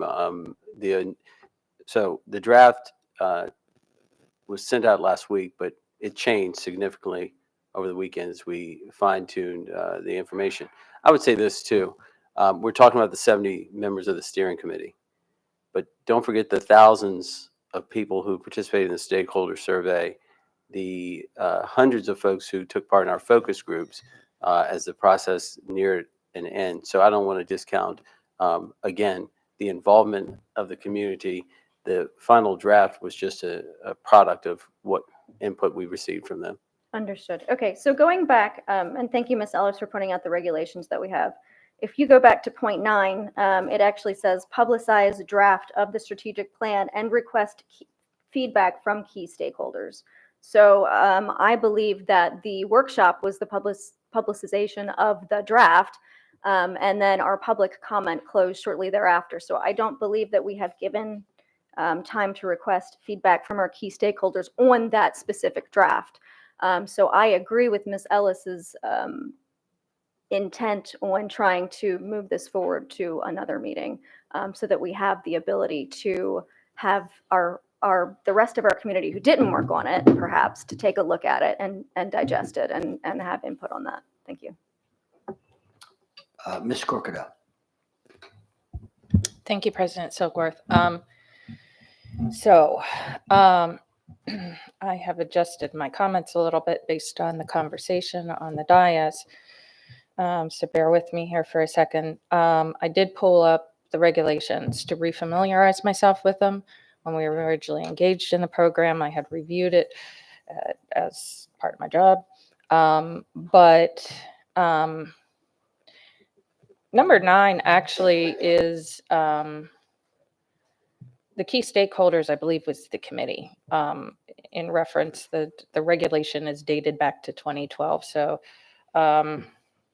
there is a little bit of antiquation here, but it's actually in number 10, it says incorporate the feedback, I presume from the committee, into a second draft of the plan and share that with the Board of Education and appropriate central office personnel with a request for further input. Incorporate that into the final draft presented for approval by the Board of Education is point number 11. And so I recognize that what we did was kind of a hybrid of those steps. I do think normally in a normal course, just like we do with the calendar, for example, we have a calendar committee that represents our key stakeholders. We hear from them throughout the year. Everybody knows it's calendar time of the year in the district, and they work through all of that feedback on our behalf. We are then presented with that, and then at a future meeting, we adopt it. And I know members of our current and recent past board purposefully did that, along with the purposeful way we decided to do policy to ensure that we didn't have any last minute things. We used to allow for live testimony for amendments, and we decided policy of all places needs to be rolled back to a reasonable measure before any final approvals. So I think there is a history and a precedent that should not insult anyone, because consistency of following precedent is very important for trust for the community at large. All that being said, I personally don't identify anything that I have any problem with, and I think there are a lot of key places where we have, I think, updated and modernized our approach to strategic planning. The fact that we have incorporated our requirements of the state through Blueprint and through other state law that coincides with it to ensure that we are not just developing a vision, but developing a realistic vision is definitely there. We are a public body running a public school system. And so anybody who puts in any input always recognizes that advisory is advisory. And even if we tend to defer to it, I don't think there's any insult to public transparency of the whole. With 84,000 students, when I do the math, the percentages, and even when I extrapolate to standard customer service equations, I'm still at about a third to a half of the district. What I don't want is the people who struggle with access to communication and otherwise not to have read it and provided feedback to the board. I don't think 30 days is necessary, but I would support a hold to the next meeting just to make sure, because in all honesty, one of the reasons, like, for example, we altered our budget process was because we used to go from workshop to almost near vote. And it was after we heard from people, before they heard the details. So we got the workshop in before we hear from the people to make sure that that is heard. And I think that's also appropriate. Either way, I am prepared to make a vote today. And I'm also open to a holdout for some additional public comments, because unfortunately our comment period ended within hours of us receiving the workshop. I do want to say this though, it is the board's obligation to follow through with the plan and to make sure that we are doing our part to participate where and when necessary. I think a lesson learned here might be that our representative participants could have, perhaps we could have provided some time amongst ourselves to have that information shared with us so that we understood what our student member and Dr. Tobin was hearing. We heard nothing. We heard no reports. We did not know at any moment in time where the process was, nor was it communicated to us that there was certainty that we would be voting on it at this meeting or the next one. So until the agenda was published. So, Our discussion was to raise a concern that we didn't have any board members at all. And unfortunately, and then it was, we're going to do a workshop, and then we're going to hopefully adopt this. The hopeful, yes, but the certainty, unknown. I think there may be some communication concerns as to what people thought was happening to what actually transpired. And that's nobody's fault, but that does happen. That's reality. And so I just want to recognize that I don't think it's necessarily staff and community as much as our interactive communication. And definitely we continue to improve on that amongst ourselves. So as I said, I personally will see what motion and when is coming up, but I'm comfortable holding back. I don't think it serves as an insult. Actually, people should be proud of their work to say, here's what we have done on your behalf, and be able to stand on it. And clearly we have an excellent product that we should be able to stand on. So I don't have a concern about that. I do understand the hard work and effort, but there is no indication here that it's going to be ripped apart or anything like that. But rather the people who weren't part of that process or didn't have time to be a part of it can actually read it before we adopt it and give their representatives any feedback that they have. I only have one to date. The testimony we heard was not directly related to the content of the strategic plan that was signed up. Not really sure how it was related. Outside of everything in the district is always related to the strategic plan, of course. But so I'm not hearing a lot of negativity or anything, but I'm not opposed to transparency. So I'll defer that to my colleagues. I'm supportive either way.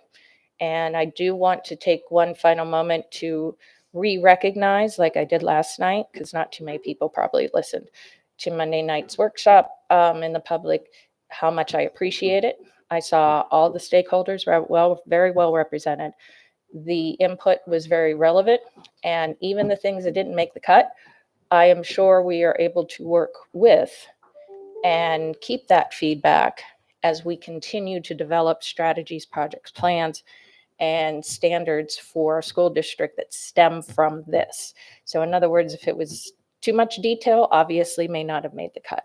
But maybe lesson in the future would be that when we're endeavoring as a board to undertake an approval of such a big thing, that we ourselves do perhaps more due diligence to reach out to our constituency to make sure that they feel well represented by the people we chose. But on my end, I'm not hearing much, so I'm good to go either way. thanks, Ms. Ms. Stanton. Mr. President, if I could for a moment, may I? Yes, go ahead. I hear you on the communication among the board. I don't want to get in the middle of that, but I cannot accept that the community hasn't been engaged and communicated with. You mentioned transparency. That's core to my heart as a former communicator. We have, again, updated the website all along the process and then communicated that we were updating the website around the strategic plan. Bob Mosier and his team have done an outstanding job with social media, with the website, with information to principals sharing information with their community. And so I don't want us to be disingenuous and suggest that people haven't had an opportunity to engage in the strategic plan process. They absolutely have. I think that's separate from whether or not they've had enough time from the time they saw the draft. And that is where, yeah, So that is my I point. couldn't let that go unanswered, and I don't know if that was your intent, but I No, just that wanted was to- not my I wanted to intent. clear it The up. intent was to get to the fact that we now have a draft and we have not had the ample time to hear from it. As I said, me and my folks, we're perfectly fine with the participation of the process. sure. Were our people well represented? The answer is yes. But we do have a draft that's significant. It's chunky, it's meaty. And probably, I gotta presume, just being a parent, busy parent myself of past, recent, still current, although they're out adulting now, my kids, really, the seeing of the draft itself. And that's why I was talking about precedent. We have a precedent of saying, okay, here is the final version that we are going to vote on. And so to that effect, as I said, I'm prepared today. I do recognize that communication may have misinterpreted how we were communicating effectively to folks. I don't see that myself, but what I was saying was to recognize all sides of this equation. I see what everybody is saying, and I think everybody is correct. There was just a couple missing pieces logistically, I think, that led to a different interpretation of what has happened. What is clear and evident is that we need to dig in and update these policies. Because we're talking one language and then we try to go in to get some guidance.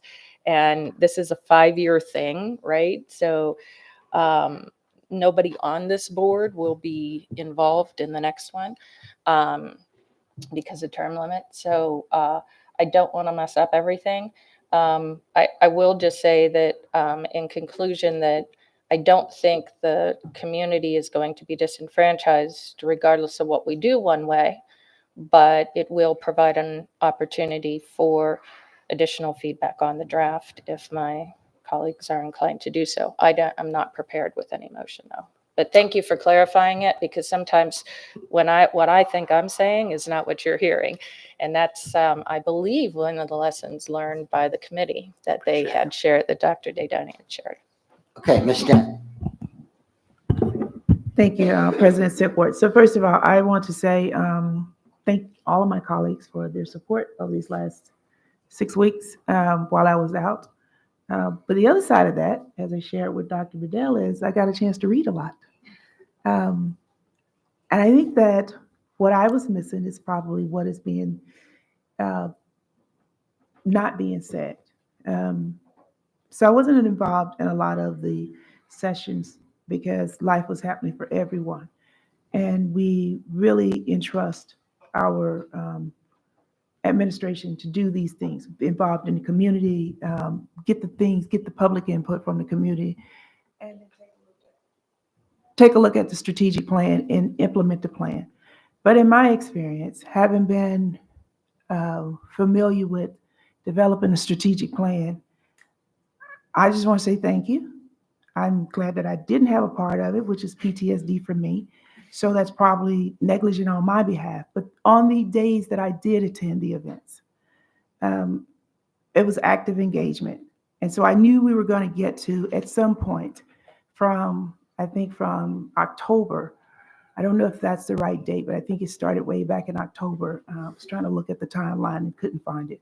But from October to now, almost a full year that we've been talking about, from inception to finally getting a product that we can actually do a workshop on Monday night. It's a lot of information that has went into that.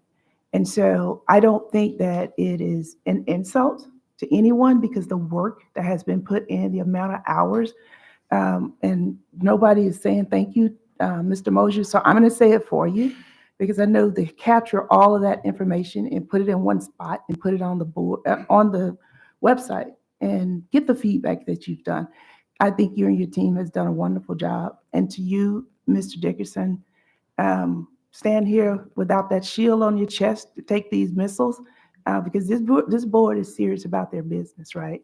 I think we have to take that for what it is. I'm built for it. Exactly. Exactly. Man of steel.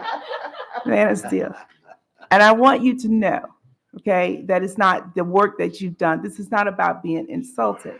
So I want everybody to just kind of pause on that and then actually take time to look at. So I looked at the strategic plan from the prior year coming out of COVID, or the year coming out of COVID, and to where we are right now. And if the 5-year vision, which this board has a responsibility of implementing, we might want to take a look at that portion of it, is to see, can we do all of these things? So I'm saying that to say that I don't think that what Ms. Ellis is saying is unreasonable. I think that what we're asking is with all the work that's went in, or did we do our due diligence in the last 72 hours to say not only thank you to the public, thank you to all of the people that put that input in there, thank you to you and your team, thank you to Dr. Bedell and the staff that put all of this together. Thank you to Dr. Tobin for spearheading it for 2 years in a row to try to get us from where we are to here. But the strategic plan is no joke. I'm hoping that I'm part of the process to implement it, but I will tell you that the seriousness of that, it needs to take time, a few seconds out to time. So in all honesty and transparency, I want to say that it's not a hit on you, but I don't disagree that waiting until, the next meeting to vote on it would be different. I don't agree that we need 30 days to digest it, because I've seen the comments. And the truth of it is that it won't take you 30 days to do that. But I don't see that it will hurt from now to the next meeting to do that. So I think that if we take a step back, I think the first thing is an applause for everything that you all have done. And then once we do that, we approve this and we get down to business to try to find the financial means, which we don't have, by the way, to be able to implement our strategic plan. That's all I have. Thank you. Thank you. Okay, Ms. Shahan. Today's agenda was not a surprise to anyone sitting up here on this board. Today's agenda was released last Friday. Today's agenda was in draft form for a few weeks prior to that. And so this should not have come to a surprise to anyone up here that we are taking this action today. And I think that blindsiding the superintendent is horrible. I think we all have phones. We all have an ability to text or call or leave a voicemail message or send an email stating that we may have concerns prior to today's meeting. So I just encourage my colleagues to use the technology that we all have available to us to avoid this back and forth that could have been entirely prevented had our superintendent been given a heads up. Without all that said, I'm still prepared to pass this thing today, given the amount of communication that has been on our website from the start of the steering committee's meetings until this moment. Given the quality of the work product that came out, knowing from steering committee members that they had access to drafts prior and they went through them in meetings prior to Monday night. I think that this is a crazy back and forth, and I'm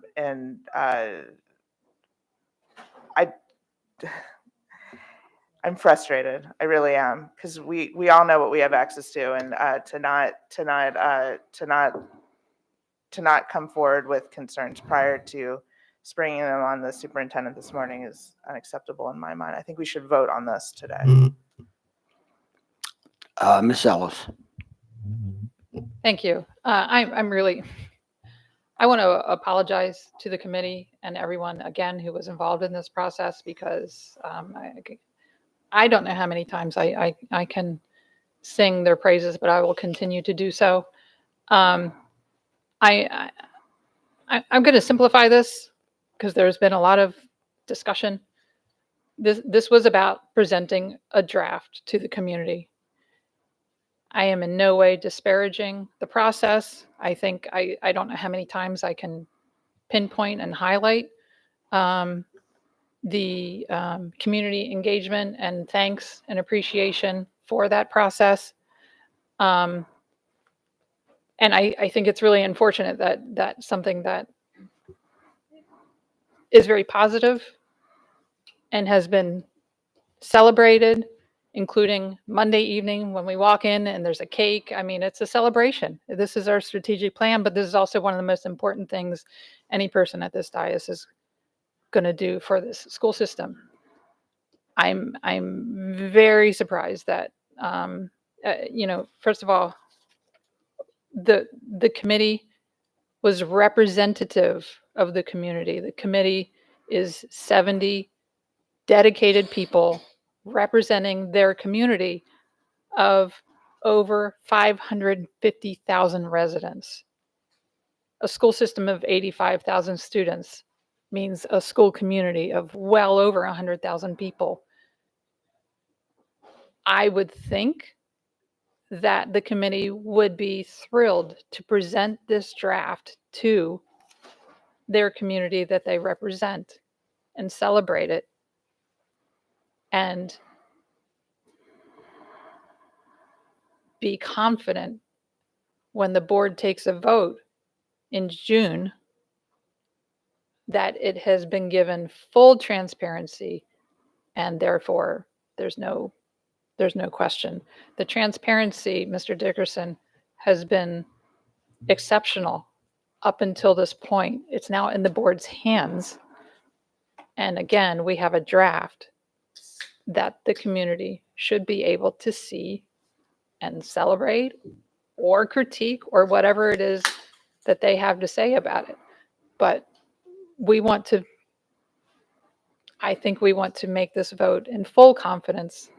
And that's all I'm asking. Again, if we give 30 days to a singular policy, I think it seems reasonable to do so with the strategic plan for the whole school system.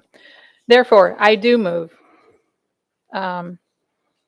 that the strategic plan be brought back before the board at our June 18th meeting for a vote. Second. Okay, we have a motion and we have a second. Ms. Frank? In light of that motion, I have no further comments.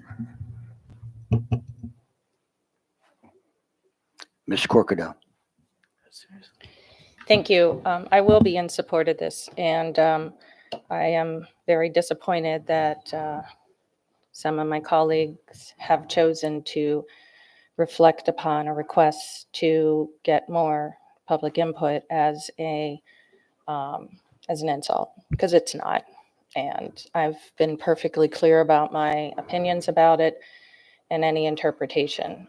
We're not supposed to discuss motivation and make personal assessments or opinions about the motives of an individual member or what other people may think about what they are saying.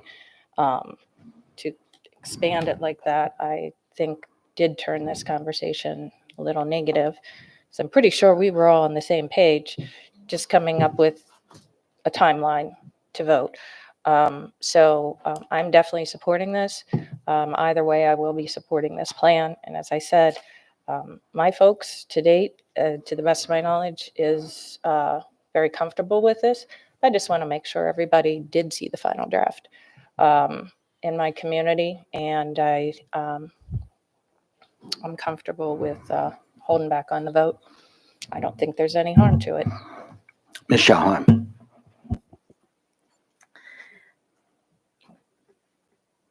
Sorry, I have to breathe there for a sec. I think it's cute to insinuate that other members are bringing up motivations when that same member does that all the time. So if we're going to all play by the same rules, we should do that. But if not, we should stop the little jabs and Ms. Shahan, insulting speak to comments. the motion, please. Yeah, I'm going to not be in support of this because I support the process going forward. And I think members had plenty of time to voice concerns prior to today's meeting, given the timeline in which we get our agendas and our knowledge of draft agendas prior to that for weeks in advance. Thank you. Okay, thank you. I've been a good listener. I have to tell you, I'm a little surprised, a little dismayed, a little concerned. But having said that, I want to go back to my statement on Monday on the dice when, after the presentation, I said, wow. Wow. I don't say that much. It was a marvelous presentation. It was stellar. It was inclusive. At one point, I think there were 20,000 responders to surveys. So on Monday night, we celebrated the wonderful work of preparing a strategic plan, which in my mind is a framework for where we're going to be going. It is a living document. It will grow, it will change, it will evolve, it will be revised, adapted, all for the needs of our kids. I'm prepared to vote on that strategic plan today.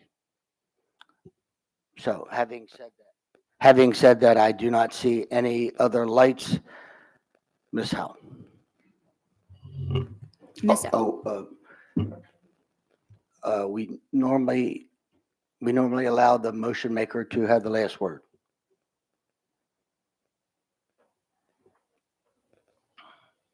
Thank you, Mr. President. I think I've said what I have to say. I'm not in any way against the strategic plan. I thank again, and again, everyone involved. I look forward to hearing what the public thinks about it. I'm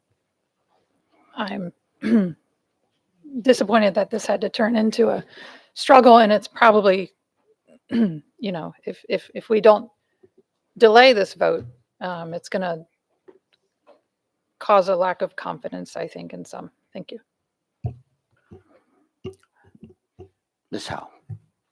Ms. Ellis moved that the strategic plan be brought back to the board at its June 18th, 2024 meeting for a formal vote. Ms. Corkadell? Aye. Ms. Schallheim? Nay. Ms. Dent? Nay. Mr. Lynn? Nay. Ms. Frank? Aye. Dr. Tobin? Nay. Ms. Ellis? Aye. And Mr. Silkworth? Nay. That's 3 in the affirmative and 5 in the negative. Motion fails. Ms. Schallheim. I move that we adopt the strategic plan as written. Second. Okay, we have a motion and a second. Do we have any discussion? Ms. Frank. Yes, I have a couple things that I would like to say. I have heard from my community. I wish I had had time to hear more from my community, specifically because we got an email this morning stating from one of the members of the steering committee that this was not representative of what they believe that the body of work spoke to. And having talked to a few of the members myself, the emphasis was on academics and transparency, and that there was almost no discussion of social emotional learning, and that they were very surprised to have seen this on the final document. So that is one thing that I had hoped to hear more about, not just in passing conversations between Monday and this morning, and to be able to flesh that out. But with that being said, I have a couple of statements that I would like to make that I will make at this time, as we are not postponing this motion. I frequently listen to my children, and then I make decisions that I believe is best. And while I have heard their input, I do not necessarily include that in my decision. I have a dictatorial process in my parenting in general, and I'm comfortable with that. But I do not pretend that I collaborate with my children. I'm the parent, and that is our dynamic. This process touts collaboration and belonging as its core mission. But collaboration requires more than listening to various voices. It also means that they are included in the outcome. And I have heard at least 2 people saying that they do not believe that their input was included in this outcome. They have stated that academic excellence, accountability, innovation, and safety were the main pillars of what they have discussed, and that SEL was never written on any of the final materials. There was also not as large of a focus on equity as there was in this final document, because they could agree very strongly on things like academic excellence. But when you get into tenets like equity, it means different things to different people. So the focus was on the things that they could all agree on. So that is what I have heard from committee members as their concerns with this document.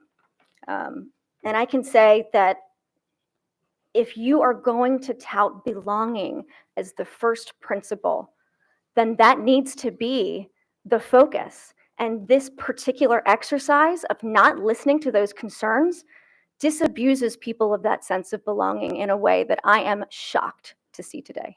Thank you. Mr. Silkworth. Seeing no more lights, Ms. Howe.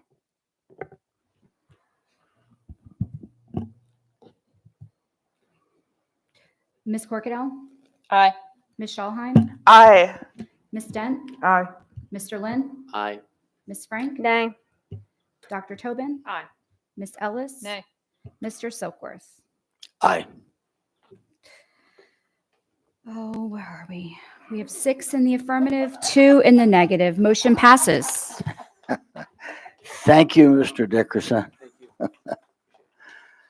So we're going to be moving on to item 6.08, request to the board for CAC member third-year term extension, 2024-25.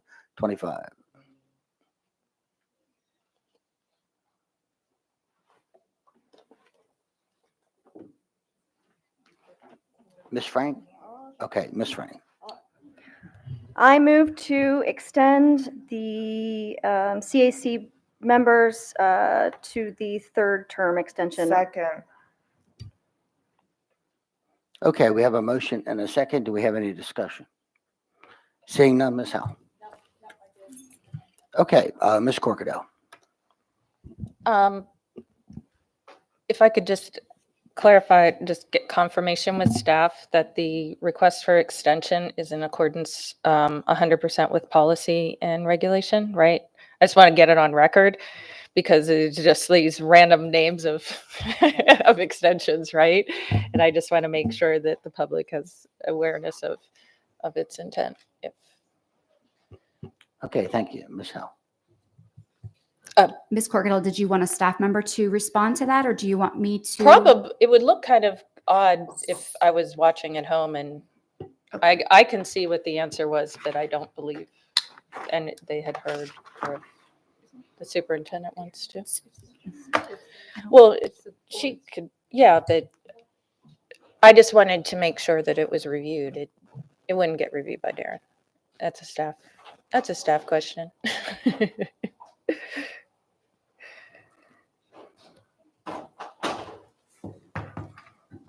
For the record, Jen Lombardi, Mhm. Senior Manager, School and Family Partnerships. So in the policy, request to the board for CAC member third-year term extension. So both of these members, all 3 of these members have completed 2 years. They would like their term extended to a 3rd year. Thank you very much. I did receive a feedback on that agenda item asking, is this like the board decided we wanted to keep these people longer, or is there like a process? And I know there's a process. I worked on the policy when we updated it. I just wanted to make sure it's a matter of public record. Nothing further. Thank you, President Silkworth. Ms. Howe. Thank you. Ms. Corkadell? Aye. Ms. Schallheim? Aye. Ms. Dent? Aye. Mr. Lynn? Aye. Ms. Frank? Oh, Dr. Tobin? Aye. Ms. Ellis? Aye. And Mr. Silkworth? Aye. Motion passes 7-0. Okay, we're going to be moving on to item 7, public comments on non-agenda items. I will remind everyone that while we encourage public input on policies, programs, and practices within the purview of the board and the school system, this is not the proper forum to address specific student or employee matters or to comment on matters that do not relate to public education in Roanoke County. We encourage everyone to utilize the existing dispute resolution processes as appropriate. I remind everyone that any inappropriate personnel remarks or other behavior that disrupts or interferes with the conduct of this meeting are out of order. Persons using language that is threatening or promotes violence against members of this body or in Roanoke County Public School employees are subject to legal penalties. Persons who otherwise disrupt or disturb this meeting will not be allowed to continue their remarks. It is not the board's general practice to engage in question and answer sessions with speakers. For the record, please give your name before speaking. Handouts could be given or could be sent to our assistants. I ask that speakers observe the 2-minute clock. A yellow light will shine. We will let you know when you have 30 seconds remaining, and a tone will sound when your time has expired. Please conclude your remarks when you hear the tone. If you continue after your time has expired, the mic will be turned off. It could also be turned off if a speaker addresses specific student or employee matters or are commenting on matters not related to public education in Anne Arundel County. So we do have 5 speakers that have signed up. Our first speaker will be Erica Holsey.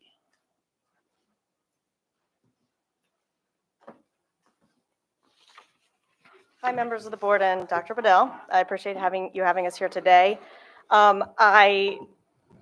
It's a little confusing to me. I feel like we're being treated a little bit like we're not smart enough to hear what you're saying. We are very aware that you guys were very aware what we were coming here to talk to you about, as evident in Mr. Mosier's email to us saying, please don't talk about personnel changes.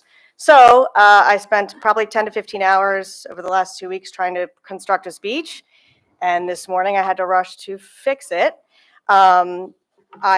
I guess we're not allowed to ask you questions, but I guess I would love to know who I can ask these questions of and why we're not allowed to speak on personnel matters when it is directly related to school climate. So we're allowed to talk about school climate, but we're not allowed to talk about the leadership which impacts our school climate. So to me, there's a real disconnect here. And I would love if somebody afterwards can let us know where our voice is in that. Dr. Bedell, I was really encouraged. You came to our mentor group last year and talked to our students, which I thought was awesome. It gave me a lot of hope for this community. I think you genuinely wanted to hear from the students. It sounded very genuine when you said the teachers matter to you and our voice matters. But I think we're struggling, like where is that voice supposed to go? Is there a public forum where we can have more than 2 minutes? The other thing I just want to say is that I'd really encourage you, I know teachers are looked at as like, oh my gosh, they're coming and whining again for something else. Mr. Silkworth, it surprises me because you were here coaching us years ago, and I feel like you're kind of trying to shut us down, so that makes me sad. But I'd like you to keep an open mind based on what we're saying, because we're trying to come here and say something positive. Everybody's always coming and saying something negative. We are so passionate about our community and the great things we have done. As an Alt-1, I'm between admin and teachers, and I see that it's terrible when they don't come together. And I think our school has worked so hard to bring it together at Old Mill. I'm hoping that we, as a board and the staff members here, you can tell us how we can speak with you at length. That's not just 2 minutes. I really just want to be able to do that and have a positive change in our community and our school, because this is so important to us. I know you mentioned you had a personal issue. My father passed away a month ago tomorrow. And my admin team, my leadership team, coming into work was my safe space. That is where I went. I understand, but my family dynamic was completely changed. My school family is the only place I feel normal right now. And I just hope that you will take that into consideration, and please, please, please listen to us, not as someone coming here complaining to you. We love what we do. We love our kids, and we are going to see the negative impact of this. What can we do? Just please tell us what we can do to have a voice in this. Thank you. Jen Cambolini.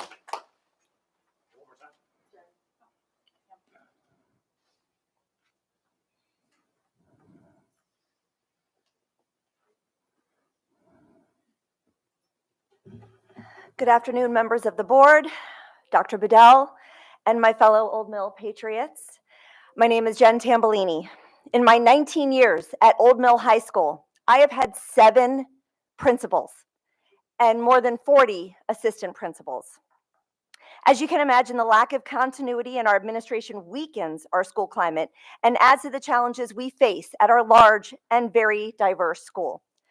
I have always been willing to wait and see and hope for the best, no matter who was in that office, until now. I love Old Mill. And while many of these changes to administration have been beneficial, the seemingly constant shift of leadership leaves us feeling unseen and unsupported, as Erica stated, by our district leaders. With each transition, we face anxiety and uncertainty. Our current team of veteran administrators has developed and enforced student discipline norms, enabling our students and staff to learn and teach. Their combined experience has created stability, trust, and safety for students and staff in a sometimes challenging environment. If you've tried to make it through our maze-like hallways, you would understand that. We are facing major changes due to portions of our physical building being demolished and rebuilt over the next 5 years and significant redistricting. We need a strong administrative team to get us through the next few years of continual adjustments to our student body and physical building.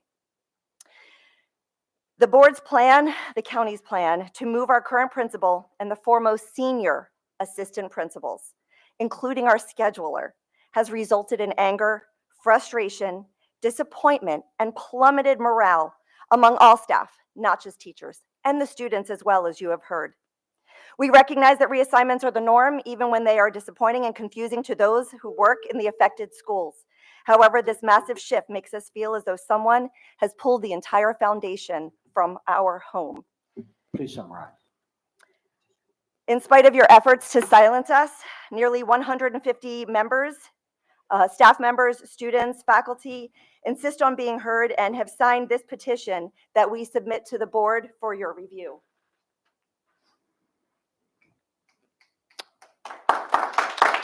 Demetria Bedell.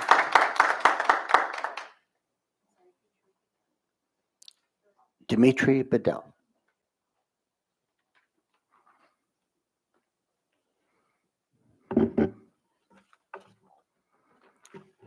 Good afternoon. My name is Demetria Bedell, and I'm the current band director at Old Mill High School. I've held the position for 4 years, and from day one, I felt welcomed and supported by administration in almost every way. I've been a firsthand witness to this team as they build strong relationships with students and families and staff, which is a true challenge with a large and historically strong community that is Old Mill. In my 8 years as a band director, I've seen music programs flourish. The driving force behind them is a strong, committed leader who is willing to put time and effort to make sure their students and families are heard, validated, and feel safe. A leader who is willing to stay through the good times and the struggles, and wants to find a way to fix those struggles, not only fix them, but find the source of the problem in the first place. A leader who has the patience to, as our students put it, let them cook. What can cripple this chance of success is a revolving door of leadership and constant change. The same can be said about any team, any company, or in this case, a school community. Old Mill High School has the unfortunate historic pattern of consistent administrative turnover. We now finally have an administrative team in place who is experienced and wishes to remain at Old Mill to ensure a bright future at our community. With all these changes already happening at the mill, a team of new admin puts the staff and students at risk. The staff at Old Mill, not just the teachers, feel supported by this current administration. And the sudden news of moving some of our current admin resulted in disappointment, frustration, and anger, which has caused a dump in morale. We understand the central office has the power to move administrators where they see fit, but I implore you, do so with complete transparency and as much valid data as possible as you expect from your employees. Thank you. Gaff Sittimer.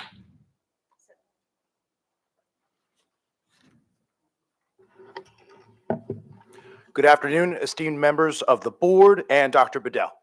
As an introduction, my name is Dan Sittimer, and I am the proud music department chair at Old Mill High School. I have 2 degrees in music education, and I'm a national board certified teacher and my Admin 1 certification. I'm a master educator, and like my Old Mill colleagues, I make magic happen in my classroom and in our hallways every single day. At Old Mill, you are certainly familiar with our world-class steel drum band, our state champion marching band, our vocal ensemble, jazz band, string orchestra, our music rack, our students rack up W's for you on a consistent basis and make y'all look good, really good.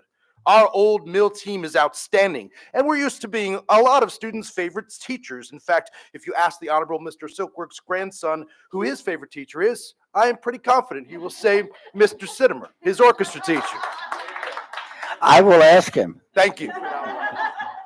In 13 years at Old Mill, I've seen a lot of change, but I've never spoken at the board before. I've had plenty of personal reasons too, as someone who was formerly paid 7 steps below what I was owed for years. Today, I'm not standing for something personal. I'm here because the welfare of students at Old Mill is at risk. Old Mill students are being neglected as a result of decisions made by our county leadership. Old Mill students are used to taking it on the chin from this board, as you feel free to throw whatever you want at us, deny our building improvements because we're getting a new one, build a new building with Old Mill in the name, only to give it to another handful of students without explaining to the public what's actually going on. We'll be fine. We can take it. We have a team like no other, and we always find a way to prepare students to be college and career ready. We have somehow built a staff with the best morale I've seen out of the pandemic. This isn't due in large part to leadership that have just gotten their feet on solid ground. They've built a chemistry and they have the support of our staff. They are in the halls and they have built strong relationships with our students who you've heard testimony from today, especially the high-risk students, of which there are many at Old Mill High School. So now you're taking away the core of our culture, structure, institutional, and community knowledge by moving our veteran administrators out of the building, and that is maddening. If you agree to this change, you are complicit in the dismantling of Old Mill High School. You are setting us back years. We insist that you keep our current principal and as many APs as possible. Thank you for your time. Emily Williams.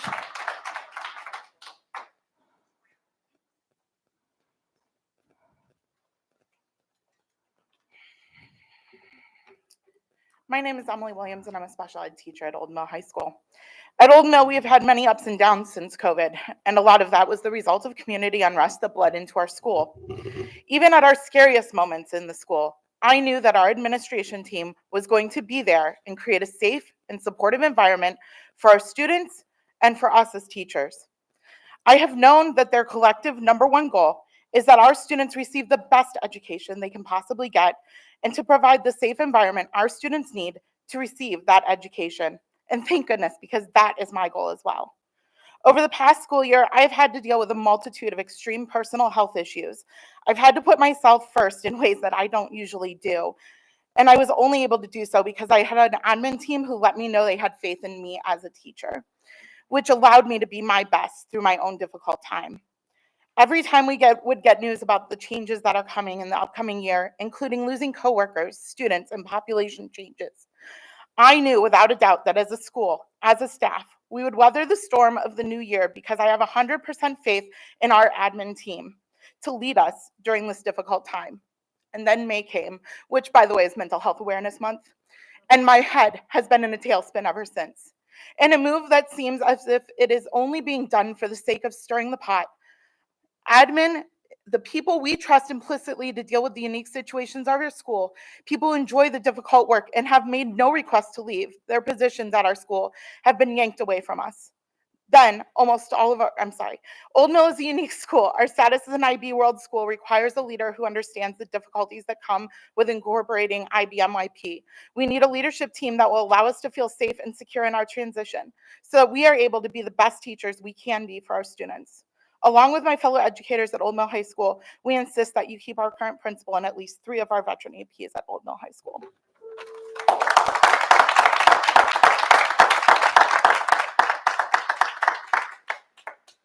Thank you. I believe we have one virtual testimony this afternoon, and I would like to welcome Lily Ellis. Miss Ellis.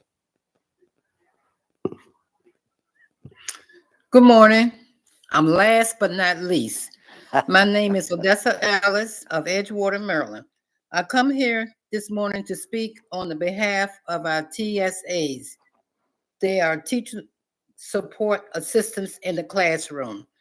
These employees are the backbone of support, and they work with the most challenging students. And the work they do is very difficult and requires a lot of patience and a lot of love. TSAs are the lowest paid employees. They receive no health benefits. They are not paid leave monetary during holidays and all breaks during the school year and the summers.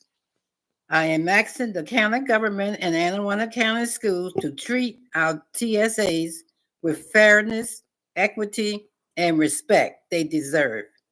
With the cost of living skyrocketing, give them the health benefits and pay as we give the same to 52 weeks employees. Thank you. Thank you. So that does conclude our public comments on non-agenda items this afternoon. We'll move on to, it's item 8. Do we have a motion to enter executive closed session? Motion to enter into Oh, executive closed session. excuse me, before we do that, Ms. Frank, I'm sorry, you had a light on. Yes, for the previous agenda item, I sincerely want to thank everybody who came out to give public comment today. I personally am very glad to see the passion in the room. I love that our educators are so enthused about what they do.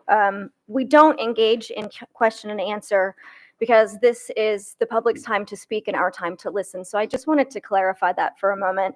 And then I thought it might be helpful to point out that the reason that we do what we do is because state law as an employer dictates that we are not allowed to discuss an employee matter. It's not a personal decision.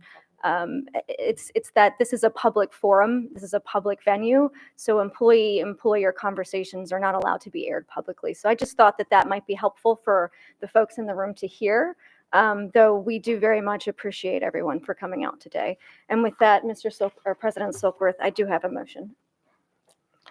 Mr. President, I move that the board go into closed session to discuss the appointment, employment, assignment, promotion, discipline, demotion, compensation, removal, resignation, or performance evaluation of appointees, employees, or officials over whom this public body has jurisdiction, or any other personnel matter that affects one or more specific individuals, to consult with counsel to obtain legal advice on a legal matter, to conduct collective bargaining negotiations, or consider matters that relate to negotiations, to discuss public security if the body determines that public discussion would constitute a risk to the public or public security, including the deployment of fire and police services and staff, and 2, the development and implementation of emergency plans. Second. We have consensus? We do, and so, ladies and gentlemen, that will conclude our public session. I would like to remind everyone that our next meeting will be Tuesday, June 18th, a 6:30 p.m. meeting here in the boardroom. Our policy committee will be meeting at 3 o'clock on May 28th, a virtual meeting, and the equity committee will also meet virtually May 21 at 12 o'clock. So thanks for being with us. Have a great day.